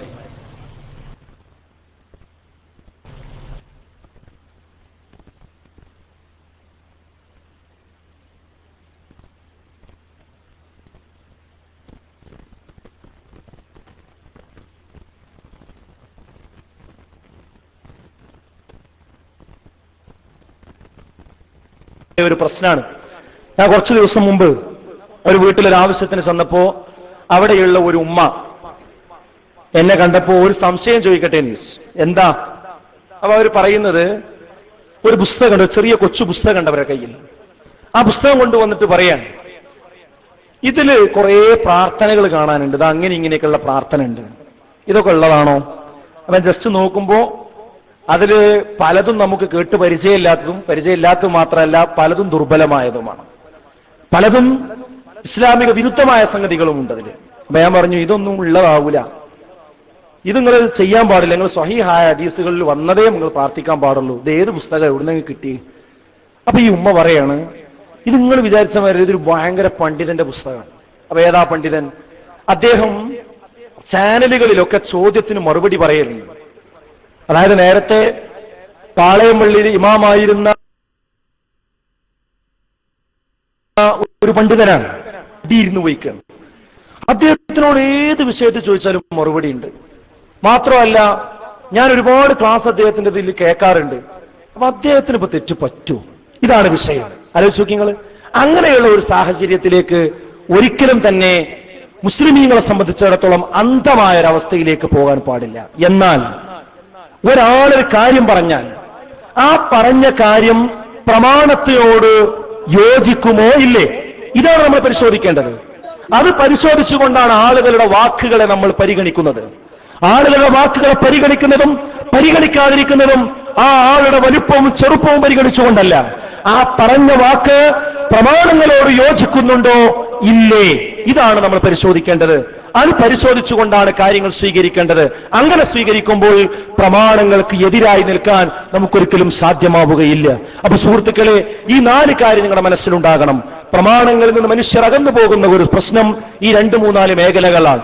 ആ മേഖലകൾ നമ്മൾ വളരെ പക്വതയോടുകൂടി തന്നെ ശ്രദ്ധിച്ചിട്ടില്ല എങ്കിൽ വലിയ അപകടങ്ങൾ ആ രംഗത്ത് വരാനുണ്ട് എന്നാണ് ഞാൻ പറഞ്ഞതിന്റെ ചുരുക്കം. അപ്പോൾ ഇത് നമ്മൾ മനസ്സിലാക്കുക മാത്രമല്ല സുഹൃത്തുക്കളെ, ഇത് ആളുകളിലേക്ക് എത്തിച്ചു കൊടുക്കുക എന്നത് നമ്മുടെ ഓരോരുത്തരുടെയും ബാധ്യതയാണ്. ഈ വിശുദ്ധ ഖുർആൻ അനുസരിച്ചുകൊണ്ട് ജീവിക്കുന്നതോടൊപ്പം തന്നെ ഇതിൽ ഏറ്റവും ഒന്നാമത്തെ കാര്യം നമുക്കറിയാം, തൗഹീദാണ്. ഒന്നാമതായി ജനങ്ങളോട് പറയാനുള്ളത് തൗഹീദാണ്. ആ തൗഹീദ് പറയാനും പ്രബോധനം ചെയ്യുവാനുമാണ് നാം ഇവിടെ പ്രസ്ഥാനമുണ്ടാക്കിയതും ഇതിന്റെ പ്രബോധന പ്രവർത്തനങ്ങളുമായി നമ്മൾ മുന്നോട്ട് പോയിക്കൊണ്ടിരിക്കുന്നതും. അതുകൊണ്ട് തന്നെ ആ രംഗത്ത് അത് ജനങ്ങൾക്ക് എത്തിച്ചു കൊടുക്കുക എന്ന രംഗത്ത് ഒരു നിരക്കും വിട്ടുവീഴ്ചയില്ലാത്ത സമീപനമായിരിക്കണം നമ്മുടെ ഭാഗത്തു നിന്നുണ്ടാകേണ്ടത്. സ്വാഭാവികമായും നോക്കൂ നിങ്ങൾ, പിശാചിനെ സംബന്ധിച്ചിടത്തോളം തൗഹീദ് സ്വീകരിക്കുന്നു എന്നതാണ് പിശാചിന് ഏറ്റവും പ്രയാസമുള്ള ഒരു കാര്യം. ആളുകൾ തൗഹീദിലേക്ക് വരുന്നു എന്നതാണ് അവന് പ്രയാസമുള്ള കാര്യം. അതുകൊണ്ട് തന്നെ പിശാച് പലപ്പോഴും ആ തൗഹീദിൽ തന്നെ, ലളിതമായ തൗഹീദിൽ തന്നെ വസ്വാസുകൾ സൃഷ്ടിച്ചുകൊണ്ട് ആളുകൾ അതിൽ നിന്ന് അകറ്റി കൊണ്ടുപോകുന്നതിനുള്ള ചർച്ചകൾ എല്ലാ കാലഘട്ടത്തിലും കൊണ്ടുവന്നിട്ടുണ്ട് എന്ന് നമുക്ക് കാണാൻ സാധിക്കും, അല്ലേ? അത് ഓരോ കാലഘട്ടത്തിലും നമുക്ക് കാണാൻ സാധിക്കുന്ന ഒരു വലിയ കാര്യമാണ്. ഇപ്പോഴും നമ്മുടെ സമൂഹത്തിൽ കേട്ടുകൊണ്ടിരിക്കുന്ന ഒരു സംഗതിയാണത്. ഒരു കൺഫ്യൂഷൻ സഹോദരങ്ങൾ യഥാർത്ഥത്തിൽ തൗഹീദിന്റെ വിഷയത്തിലില്ല, ഉണ്ടാവാൻ പാടില്ല, ഉണ്ടായിട്ടില്ല. നമ്മൾ മനസ്സിലാക്കേണ്ടതുണ്ട്. നോക്കൂ നിങ്ങൾ, റസൂലുള്ളാഹി സ്വല്ലല്ലാഹു അലൈഹി വസല്ലമയുടെ അടുക്കൽ ഒരു മനുഷ്യൻ കടന്നു വരികയാണ്. അദ്ദേഹം ഒന്നുകൊണ്ട് ചോദിച്ചു, എന്താ? വഖാല അൻത റസൂലുള്ളാഹ്, നിങ്ങളാണോ റസൂലുള്ളാഹ്? ഔ ഖാല അൻത മുഹമ്മദ്, അതല്ല നിങ്ങളാണോ മുഹമ്മദ് എന്ന് ചോദിച്ചു. ഫഖാല, അപ്പോൾ പറഞ്ഞു, നഅം, അതേ ഞാനാണ്. ഫഖാല, അപ്പോൾ അദ്ദേഹം ചോദിക്കുകയാണ് റസൂലുള്ളാഹിയോട്, ഫഇലാ മാ തദഊ, നിങ്ങൾ എന്തിലേക്കാണ് ആളുകളെ ക്ഷണിച്ചുകൊണ്ടിരിക്കുന്നത് എന്ന് പ്രവാചകനോട് ചോദിക്കുകയുണ്ടായി. അപ്പൊ ഖാല, അവിടുന്ന് പറഞ്ഞു, അദ്ഉ ഇലല്ലാഹി അസ്സ വജല്ല വഹദഹു, അല്ലാഹുവിന്റെ ഏകത്വത്തിലേക്കാണ് ഞാൻ ആളുകളെ ക്ഷണിച്ചുകൊണ്ടിരിക്കുന്നത്.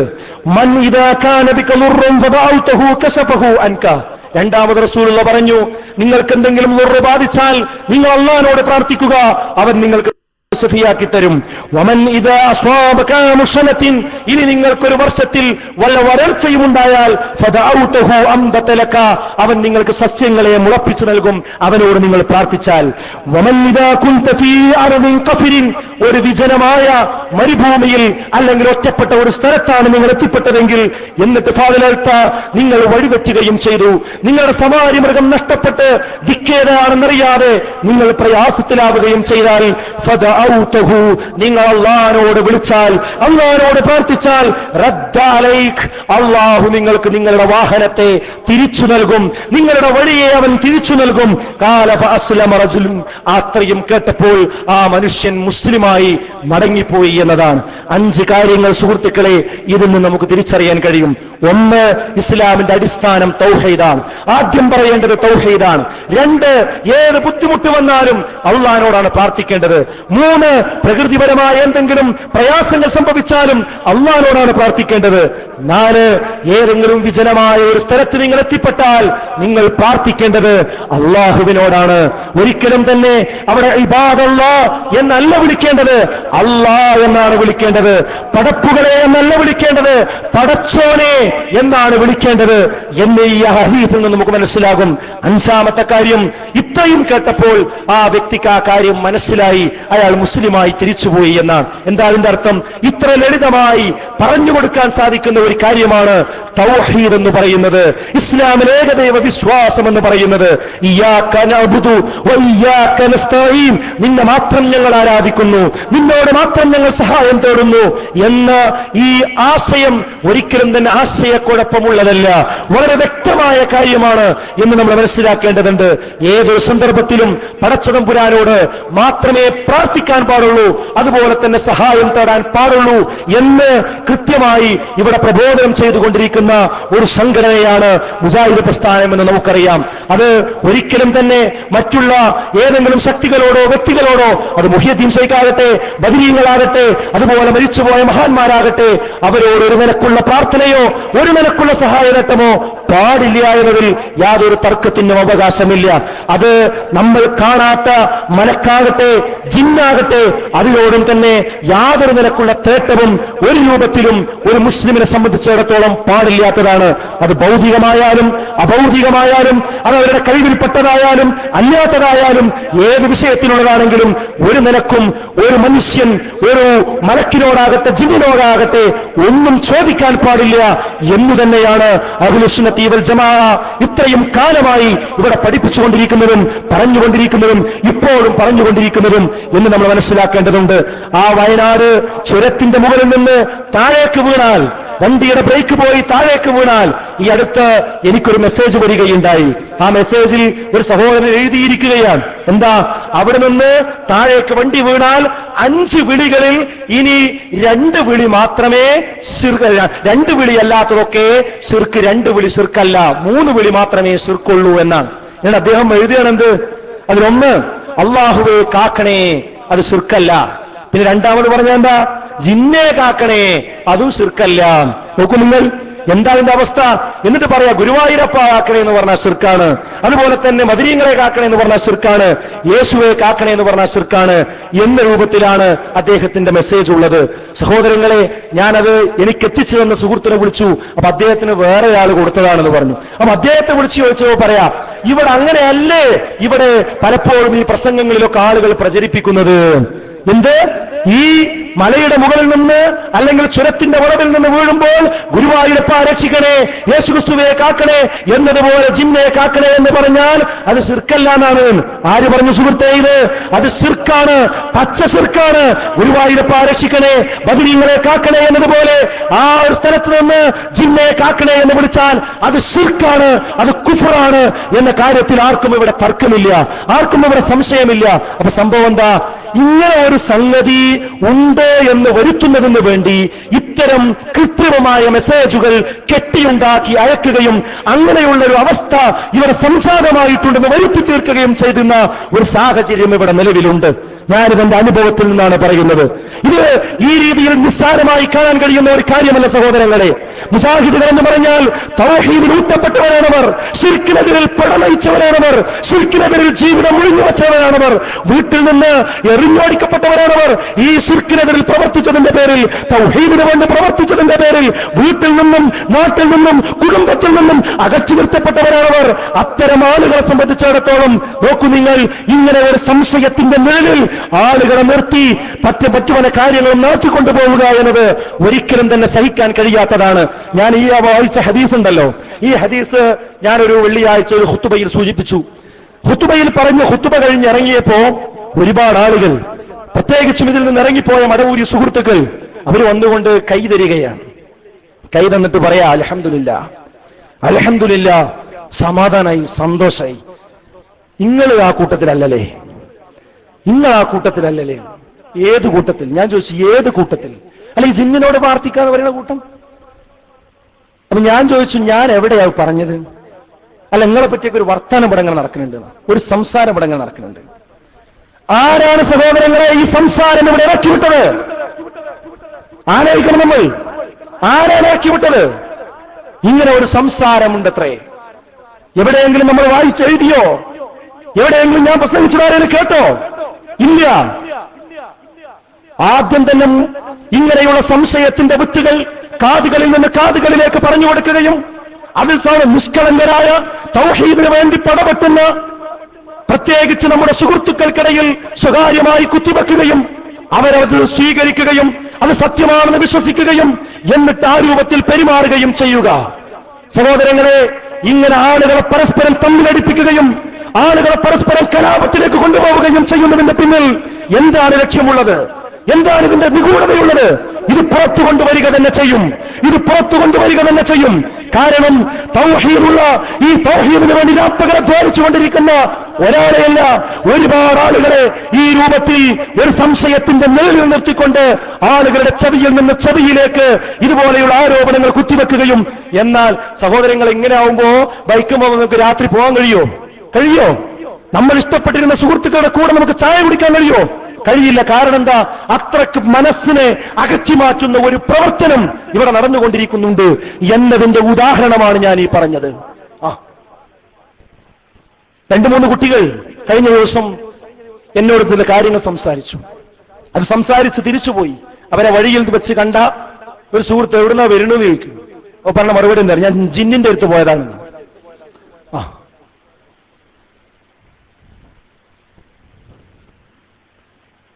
എല്ലാവർക്കും മനസ്സിലാവില്ല ഇത്. ഈ വർത്തമാനം ഇവിടെ അവസാനിക്കുന്നില്ല. ഇങ്ങനെ ഒരു പുകമറയുടെ പിന്നിൽ ആളുകളെ ചേരിതിരിച്ചുകൊണ്ടുള്ള ഒരു പോക്ക് സഹോദരങ്ങളെ ഒരിക്കലും മുജാഹിദ് പ്രസ്ഥാനത്തെ സംബന്ധിച്ചിടത്തോളം അത് സഹിക്കുന്ന ഒരു കാര്യമല്ല. അപ്പോൾ ഒരിക്കലും തന്നെ തൗഹീദിന്റെ രംഗത്ത് ഞാൻ നേരത്തെ സൂചിപ്പിച്ചതുപോലെ ഒരു നിലക്കുള്ള ലാഞ്ചനയും ഇല്ല എന്ന് നമ്മൾ മനസ്സിലാക്കേണ്ടതുണ്ട്. എന്നാൽ 1980-കളിൽ ഖുറാഫികൾ ചർച്ചയാക്കിയ, ഖുറാഫികൾ ബദരീങ്ങളെ കാക്കണേ, മൊഹിദ്ദീൻ ശൈഖിനെ രക്ഷിക്കണേ എന്ന രീതിയിൽ അവര് സഹായം തേടിക്കൊണ്ടിരിക്കുന്ന, പ്രാർത്ഥിച്ചുകൊണ്ടിരിക്കുന്ന വ്യക്തികളോട് അവർക്ക് സഹായം തേടാൻ, അതിന് തെളിവുണ്ടാക്കാൻ വേണ്ടി അവരെടുത്തുകൊണ്ടുവന്ന ഒരു ദുർബലമായ ഹദീസ് നമ്മുടെ പണ്ഡിതന്മാരുടെ മുമ്പിൽ 1980 വന്നപ്പോൾ എന്തൊരു മറുപടിയാണോ നമ്മൾ പറഞ്ഞത്? അതിനുശേഷം 2000 വന്നപ്പോൾ എന്തൊരു മറുപടിയാണോ പറഞ്ഞത്? 2004 എന്താണോ പറഞ്ഞത്? 2006 എന്താണോ പറഞ്ഞത്? 2009 എന്താണോ പറഞ്ഞത്? 2011 വരെ എന്താണോ പറഞ്ഞത്? ഈ കാര്യങ്ങളെ നമ്മളെല്ലാവരും ആ വിഷയത്തിൽ പറയുന്നുള്ളൂ. അതിന്റെ അപ്പുറമൊന്നുമില്ല. 1200 കൊല്ലമായി സലഫുസ്സാലിഹീങ്ങളായ പണ്ഡിതന്മാർ ഈ ഒരു പ്രശ്നം ഇസ്ലാമിന്റെ വിരോധികളായ ഖുബൂരി പണ്ഡിതന്മാർ എടുത്തുകൊണ്ടുവന്നപ്പോൾ അതിന് മറുപടി പറയാൻ നമ്മുടെ സലഫി പണ്ഡിതന്മാർ ഏതൊരു രീതിയാണോ സ്വീകരിച്ചിട്ടുള്ളത്, ആ രീതിയിൽ നിന്ന് ഒരണുവിട അങ്ങോട്ടും ഇങ്ങോട്ടും നമ്മുടെ പണ്ഡിതന്മാരോ പ്രവർത്തകന്മാരോ പോയിട്ടില്ല എന്ന് മനസ്സിലാക്കേണ്ടതുണ്ട്. അത് മാത്രമേ പറഞ്ഞിട്ടുള്ളൂ. അത് നമ്മൾ തിരിച്ചറിയേണ്ടതുണ്ട്. എന്നിട്ട് ഇത് രണ്ടും കൂട്ടിവെച്ച് സാധാരണക്കാരായ ആളുകൾക്ക് മുമ്പിൽ മുമ്പിൽ സഹോദരങ്ങളെ ഇത്തരം ഒരു പുകമറ സൃഷ്ടിച്ച് എല്ലാവരെയും ജിന്നിനോട് പ്രാർത്ഥിക്കുന്നവരാക്കി മാറ്റുന്ന, എന്നിട്ട് ഒറ്റപ്പെടുത്തി വേട്ടയാടാൻ ഒരുങ്ങി നിൽക്കുന്നവരെ കാത്തു നിൽക്കുക, പടച്ച തമ്പുരാനെ ഭയപ്പെടുക, അല്ലാഹുവിനെ ഭയപ്പെടുക എന്ന് മാത്രമേ എനിക്കതിൽ സൂചിപ്പിക്കുവാനുള്ളൂ. ഞാൻ സൂചിപ്പിക്കുന്നത് ഈ തൗഹീദിന്റെ പ്രബോധന പ്രവർത്തനം ഇവിടെ വിശാലമായി നടക്കേണ്ടതുണ്ട്. ഒരിക്കലും തന്നെ ആ പ്രബോധനവുമായി മുന്നോട്ട് പോകുന്ന ആളുകളെ പരസ്പരം ചേർതിരിച്ചുകൊണ്ട് തമ്മിൽ തെറ്റിക്കുന്ന ഒരു സ്വഭാവത്തിലേക്ക് പോകാൻ പാടില്ല. ഒരു പരിപാടി കഴിഞ്ഞ് തിരിച്ചു പോകുമ്പോൾ മനപ്പെടുത്തത്തോടുകൂടി പോകേണ്ടവരാണ്. പക്ഷേ പരിപാടികൾ കഴിഞ്ഞ് തിരിച്ചു പോരുമ്പോൾ ഒരു കാറിൽ വന്ന, ഒരു ജീപ്പിൽ വന്ന ആളുകൾ രണ്ട് മനസ്സോടുകൂടി പോകുന്ന സ്വഭാവത്തിൽ പരിപാടികളാവാൻ പാടില്ല. സുഹൃത്തുക്കളെ, വളരെ ഗൗരവത്തോടുകൂടി ഇത്തരം കാര്യങ്ങളെ സംബന്ധിച്ച് നാം ചിന്തിക്കേണ്ടതുണ്ട് എന്നാണ് സാന്ദർഭികമായി എനിക്ക് ഇവിടെ സൂചിപ്പിക്കുവാനുള്ളത്. ഇവിടെ ഈ കഴിഞ്ഞ ഒരു 10 വർഷത്തെ സംബന്ധിച്ച് നമ്മുടെ മടവൂർ സുഹൃത്തുക്കൾ ഇപ്പോൾ പുതിയ ക്യാമ്പയിനുമായി രംഗത്ത് വന്നിട്ടുണ്ട്. അന്ധവിശ്വാസത്തിന്റെ 10 ആണ്ട് എന്നാണ് അവർ പറയുന്നത്. അന്ധവിശ്വാസത്തിലേക്ക് തിരിച്ചുപോയ 10 വർഷമായിരുന്നു എത്രേ കഴിഞ്ഞ 10 കൊല്ലം. യഥാർത്ഥത്തിൽ ഈ ശബ്ദം കേൾക്കുന്ന വിദ്യാർത്ഥികളുണ്ടെങ്കിൽ, ചരിത്ര വിദ്യാർത്ഥികളുണ്ടെങ്കിൽ, കാര്യങ്ങൾ പഠിക്കാൻ സമയമുള്ളവരുണ്ടെങ്കിൽ എനിക്ക് നിർദ്ദേശിക്കാനുള്ളത്, കേരളത്തിന്റെ മുജാഹിദ് പ്രസ്ഥാനം ഇവിടെ വന്ന ആ കാലഘട്ടം മുതൽ ഈ കാലഘട്ടം വരെയുള്ള ഈ ഒരു നൂറ്റാണ്ടിനെ നിങ്ങളൊന്ന് പഠനവിധേയമാക്കണം എന്നതാണ്. ഒന്ന് പഠനവിധേയമാക്കണം. ഈ മടവൂരി സുഹൃത്തുക്കൾ ഈ വാദം പറയാൻ എപ്പോഴും ഉപയോഗിക്കാറുള്ള ഒരു പദം, എപ്പോഴും കൂട്ടുപിടിക്കാറുള്ള ഒരു വ്യക്തി, ഒരു മാന്യദേഹം KM മൗലവിയെയാണ്. ബഹുമാന്യനായ KM മൗലവിയെ കൂട്ടുപിടിച്ചുകൊണ്ടാണ് അവർ ഈ കാര്യം പറയാറുള്ളത്. എന്താ? KM മൗലവിയെ പോലെ, വക്കം മൗലവിയെ പോലെയുള്ള മഹാരഥന്മാരായ പണ്ഡിതന്മാർ ഉണ്ടാക്കിക്കൊണ്ടുവന്ന ഈ നവോത്ഥാന പാരമ്പര്യത്തെ അട്ടിമറിച്ചുകൊണ്ടാണ് ഈ കഴിഞ്ഞ 10 വർഷം ഇവിടെ അന്ധവിശ്വാസത്തിന്റെ പ്രചാരണം ഉണ്ടായത് എന്നാണ് അവരെപ്പോഴും എഴുതുകയും പ്രസംഗിക്കുകയും ചെയ്യാറുള്ളത്. സഹോദരങ്ങളെ, ഇത് കേട്ടുകൊണ്ടിരിക്കുന്ന, അല്ലെങ്കിൽ ഇത് കേൾക്കാൻ സാധ്യതയുള്ള എന്റെ മടവൂർ സഹോദരങ്ങളുണ്ടെങ്കിൽ അവരോട് ഞാൻ വളരെ സ്നേഹത്തോടുകൂടി പറയട്ടെ, നിങ്ങൾക്കത് തെളിയിക്കാൻ കഴിയുമോ? KM മൗലവിയുടെ വിശ്വാസം എന്തായിരുന്നു? KM മൗലവിയുടെ സമീപനം എന്തായിരുന്നു? വിജ്ഞാനത്തിനോടും അതുപോലെ തന്നെ പ്രമാണങ്ങളോടും അതുപോലെ തന്നെ തൗഹീദിന്റെ ഈ പ്രബോധന രീതിശാസ്ത്രത്തോടുമൊക്കെ KM മൗലവിയുടെ നയം എന്തായിരുന്നു? അത് യഥാർത്ഥത്തിൽ ഫത്വകളാക്കി നമ്മൾ വിൽക്കുന്നുണ്ടല്ലോ. ആ പറഞ്ഞ കാര്യങ്ങൾ എന്തായിരുന്നു? അതിനപ്പുറം ഇവിടെ ആരാണ് എന്താണ് പറഞ്ഞിരിക്കുന്നത് നമ്മൾ മനസ്സിലാക്കേണ്ടതുണ്ട്. യഥാർത്ഥ മുജാഹിദ് പ്രസ്ഥാനത്തിന് ആദ്യ കാലഘട്ടം എന്ന് പറയുന്നത് പ്രമാണത്തിനോടും ഇതുപോലെയുള്ള കാര്യങ്ങളോടുമൊക്കെ, വിജ്ഞാനത്തിനോടുമൊക്കെ അങ്ങേയറ്റ കൂറും ഭക്തിയും ഉണ്ടായിരുന്ന ഒരു കാലഘട്ടമാണ്. എന്നാൽ ഇടക്കാലത്ത് ഈ മടവൂരികളുടെ കയ്യിൽ ഈ സംഘടനയുടെ അതിന്റെ നിയന്ത്രണങ്ങളും അതിന്റെ അജണ്ട തയ്യാറാക്കുന്ന കാര്യങ്ങളും അവരുടെ കയ്യിൽ വന്നപ്പോൾ സ്വാഭാവികമായും അവരതിൽ മായം കലർത്തിയിട്ടുണ്ട്. അതിന്റെ പ്രബോധന രംഗത്ത് മായം കലർത്തിയിട്ടുണ്ട്. മാത്രവുമല്ല, ഇതൊരു കേവല നവോത്ഥാന സംഘടന എന്ന രീതിയിലേക്ക് ഇതിനെ പരിണമിപ്പിക്കുകയും ചെയ്തിട്ടുണ്ട്. അതാണ് നമ്മൾ ഈ കഴിഞ്ഞ 2002 വരെ കണ്ടത്. വർത്തമാനം പത്രത്തിലൂടെ, ആശയ സമന്വയത്തിലൂടെ നമ്മൾ കണ്ടത് അതാണ്.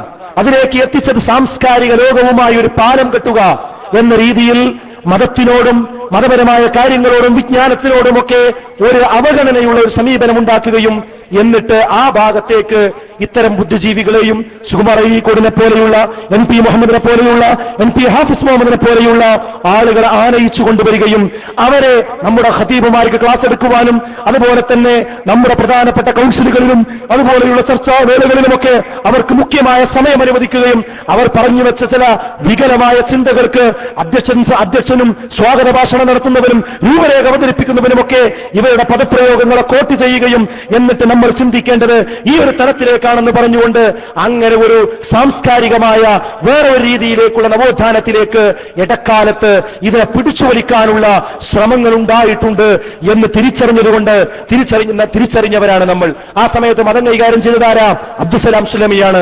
അബ്ദുസലാം സുല്ലമി എന്ന് പറയുന്ന ആ പണ്ഡിതൻ ആ സമയത്ത് മതം കൈകാര്യം ചെയ്തപ്പോൾ, പ്രത്യേകിച്ച് ഹദീസുകൾ കൈകാര്യം ചെയ്തപ്പോൾ പല ഹദീസുകളും സന്ദർഭത്തിൽ നിന്ന് നടത്തി, അതുപോലെ തന്നെ അതിലുള്ള കാര്യങ്ങൾ അതുപോലെ ഉൾക്കൊള്ളാൻ ഉൾക്കൊള്ളാൻ അദ്ദേഹത്തിന് പ്രയാസമുള്ളതിന് ഫുട് നോട്ടുകൾ കൊടുത്തു, അടിക്കുറിപ്പുകൾ കൊടുത്തു. അങ്ങനെ അദ്ദേഹത്തിൻ്റെതായ രീതിയിൽ അദ്ദേഹത്തിന് ഉൾക്കൊള്ളാൻ കഴിയുന്ന ഹദീസുകൾ അത് കൃത്യമായി വരികയും ഉൾക്കൊള്ളാൻ കഴിയാത്തത് എന്തെങ്കിലും അടിക്കുറിപ്പുകൾ കൊടുത്ത് അല്ലെങ്കിൽ ആലങ്കാരികമെന്ന് പറഞ്ഞ് മാറ്റിവെക്കുകയും ചെയ്തുകൊണ്ടുള്ള ഒരു സമീപനമാണ് യഥാർത്ഥത്തിൽ പിന്നീട് ഒരിടക്കാലത്ത് വന്നിട്ടുള്ളത്. അദ്ദേഹത്തിന്റെ ഗ്രന്ഥങ്ങളും കാര്യങ്ങളുമാണ് ഖുതുബകളിലൂടെയും പ്രസംഗങ്ങളിലൂടെയും നമ്മൾ സ്വീകരിക്കുകയും നമ്മൾ പറയുകയും ഒക്കെ ചെയ്തത്. അതുകൊണ്ട് തന്നെ സ്വാഭാവികമായും ആ രംഗത്ത്, മതരംഗത്ത് ഇങ്ങനെയുള്ള ഒരു കാഴ്ചപ്പാട്, ഹദീസുകളോടും പ്രമാണങ്ങളോടും പുച്ഛമായ ഒരു കാഴ്ചപ്പാട്, അതോടൊപ്പം തന്നെ മറ്റൊരു ഭാഗത്ത് ഈ രീതിയിലേക്ക് സംഘടനയെ എടുത്തെറിയപ്പെടുന്ന ഒരു സാഹചര്യം മറുഭാഗത്ത് നമ്മൾ കണ്ടു. അവിടെയാണ് 2002 കാലഘട്ടത്തിൽ അത് ചർച്ചയാകുകയും ജമിയത്തുൽ കാര്യങ്ങൾ കണ്ടെത്തുകയും ആ വിഷയത്തിൽ 18ഓളം കാര്യങ്ങൾ പ്രശ്നമുള്ളതാണെന്ന് കണ്ടെത്തി ആ തീരുമാനങ്ങൾ എടുക്കുകയും അത് സമൂഹത്തെ അറിയിക്കുകയും ചെയ്ത് യഥാർത്ഥ മൻഹജിലേക്ക്, യഥാർത്ഥ വിജ്ഞാനത്തിലേക്ക്, യഥാർത്ഥ പ്രമാണങ്ങളിലേക്ക് നമ്മൾ തിരിച്ചു വന്ന കാലഘട്ടമാണ് യഥാർത്ഥത്തിൽ കഴിഞ്ഞ 10 വർഷം എന്ന് പറയുന്നത്. ആ KM മൗലവിയുടെ കാലഘട്ടത്തിലേക്ക്, മഹാനായ KP മുഹമ്മദ് മൗലവിയുടെ കാലഘട്ടത്തിലേക്ക്, ഉമർ മൗലവിയുടെ കാലഘട്ടത്തിലേക്ക്, മുഹമ്മദ് അമാനി മൗലവിയുടെ കാലഘട്ടത്തിലേക്ക്, അങ്ങനെ തുടങ്ങി AP അബ്ദുൽ ഖാദർ മൗലവി വരെയുള്ള കാലഘട്ടത്തിലേക്ക്, ആ ഒരു കാലഘട്ടത്തിലേക്ക് തിരിച്ചു നടന്ന കാലഘട്ടമാണ് യഥാർത്ഥത്തിൽ ഈ കഴിഞ്ഞ 10 വർഷം എന്ന് പറയുന്നത്. സുഹൃത്തുക്കളെ, ആ കാലഘട്ടത്തെയാണ് അന്ധവിശ്വാസത്തിന്റെ കാലമായി ഇവർ ചിത്രീകരിക്കുന്നത്. അതൊരിക്കലും ഈ ഇരിക്കുന്ന ആളുകൾക്ക് വിശ്വസിക്കാൻ പ്രയാസമുണ്ട്. കാരണം കഴിഞ്ഞ 10 വർഷത്തെ പ്രബോധന പ്രവർത്തനങ്ങൾ കേരളത്തിൽ എടുത്തു നോക്കിയാൽ ശത്രുക്കൾ പോലും വിസ്മയിച്ചു പോയ പ്രബോധന പ്രവർത്തനങ്ങളാണ് ഇവിടെ ഉണ്ടായിട്ടുള്ളത്, അല്ലേ? സാൽവേഷൻ ഇവിടെ പ്രഖ്യാപിക്കുകയും അത് നടപ്പിൽ വരുത്തുകയും ചെയ്യുന്ന സന്ദർഭത്തിൽ അതിനെ എല്ലാ അർത്ഥത്തിലും പരിഹസിച്ചു തള്ളിയ ആളുകളാണ് പേപ്പർ മറച്ചു പിടിച്ചുകൊണ്ട് വെയിൽ കൊള്ളുന്നതിനാണെന്ന വ്യാജേന, വെയിലിൽ നിന്ന് തടയാനെന്ന വ്യാജേന ആ സാൽവേഷന്റെ ക്യൂവിൽ നിൽക്കുമ്പോൾ അവർ മറ പിടിച്ചുകൊണ്ട് മുഖം കാണാതെ മുഖം പൊത്തി നിന്നുകൊണ്ടാണ് ആ ക്യൂവിൽ അവർ മാത്രമല്ല അവരുടെ കുടുംബങ്ങൾ പോലും നിന്നത്. ഇതിനെ വിമർശിച്ച ആളുകൾ നിന്നത്.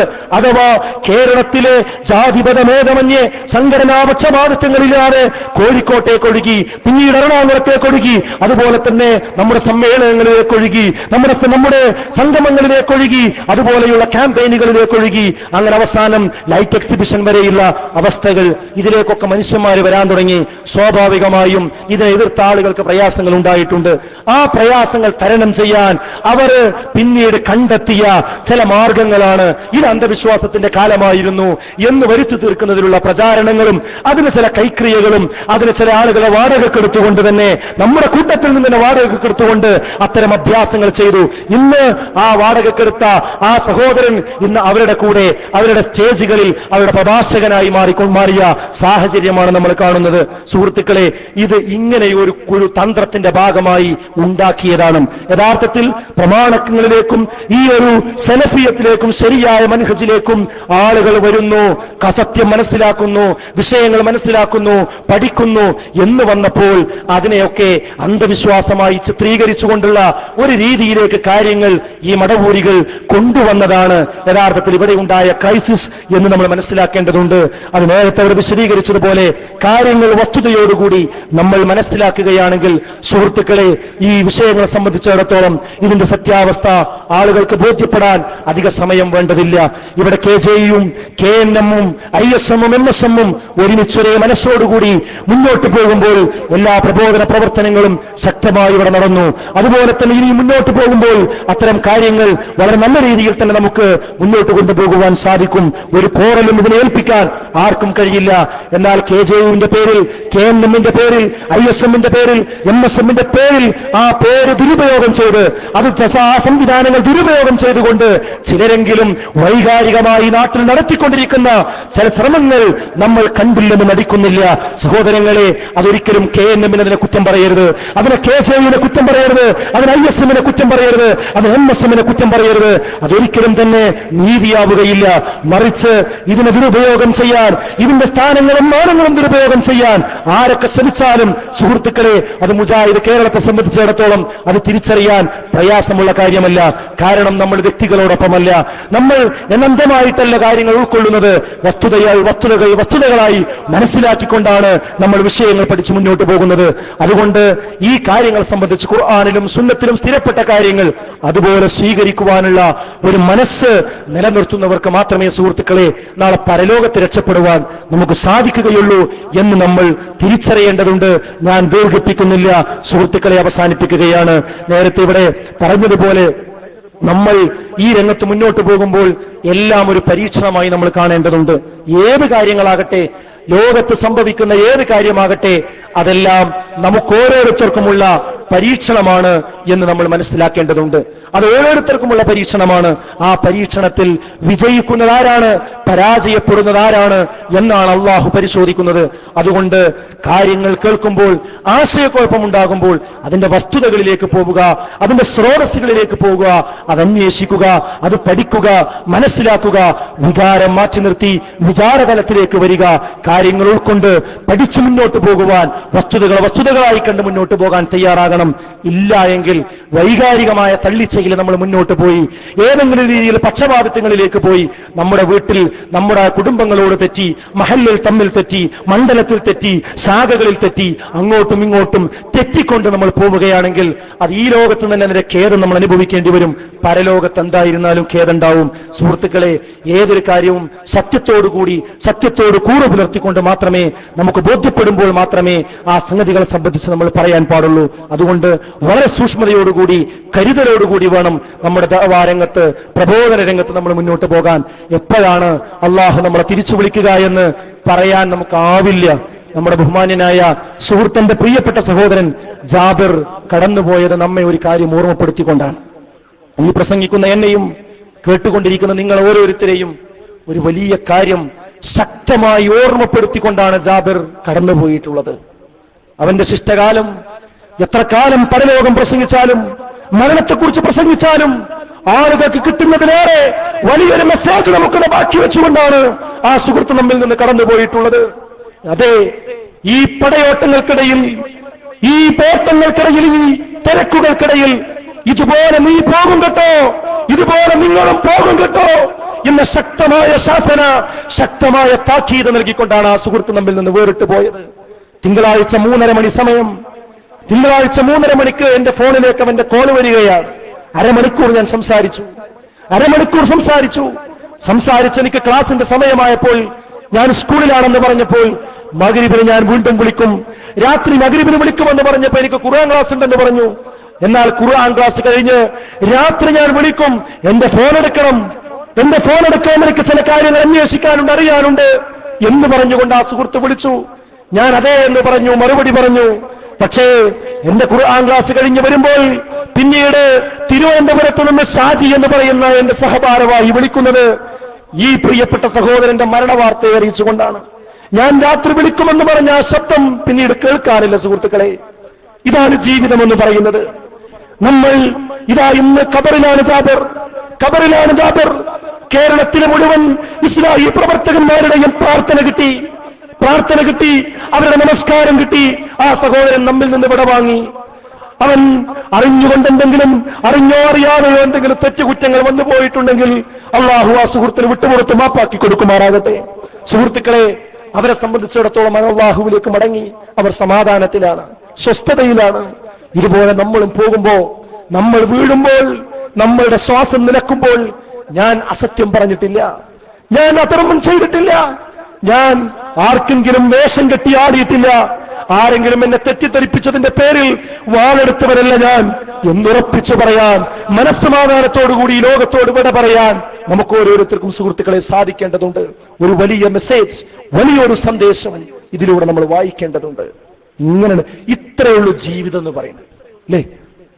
എത്ര ആളുകൾ ഈ ലോകത്ത് ഇതൊക്കെ എന്റേതാണെന്ന് പറഞ്ഞു കഴിഞ്ഞു പോയിട്ടുണ്ട്, അല്ലേ?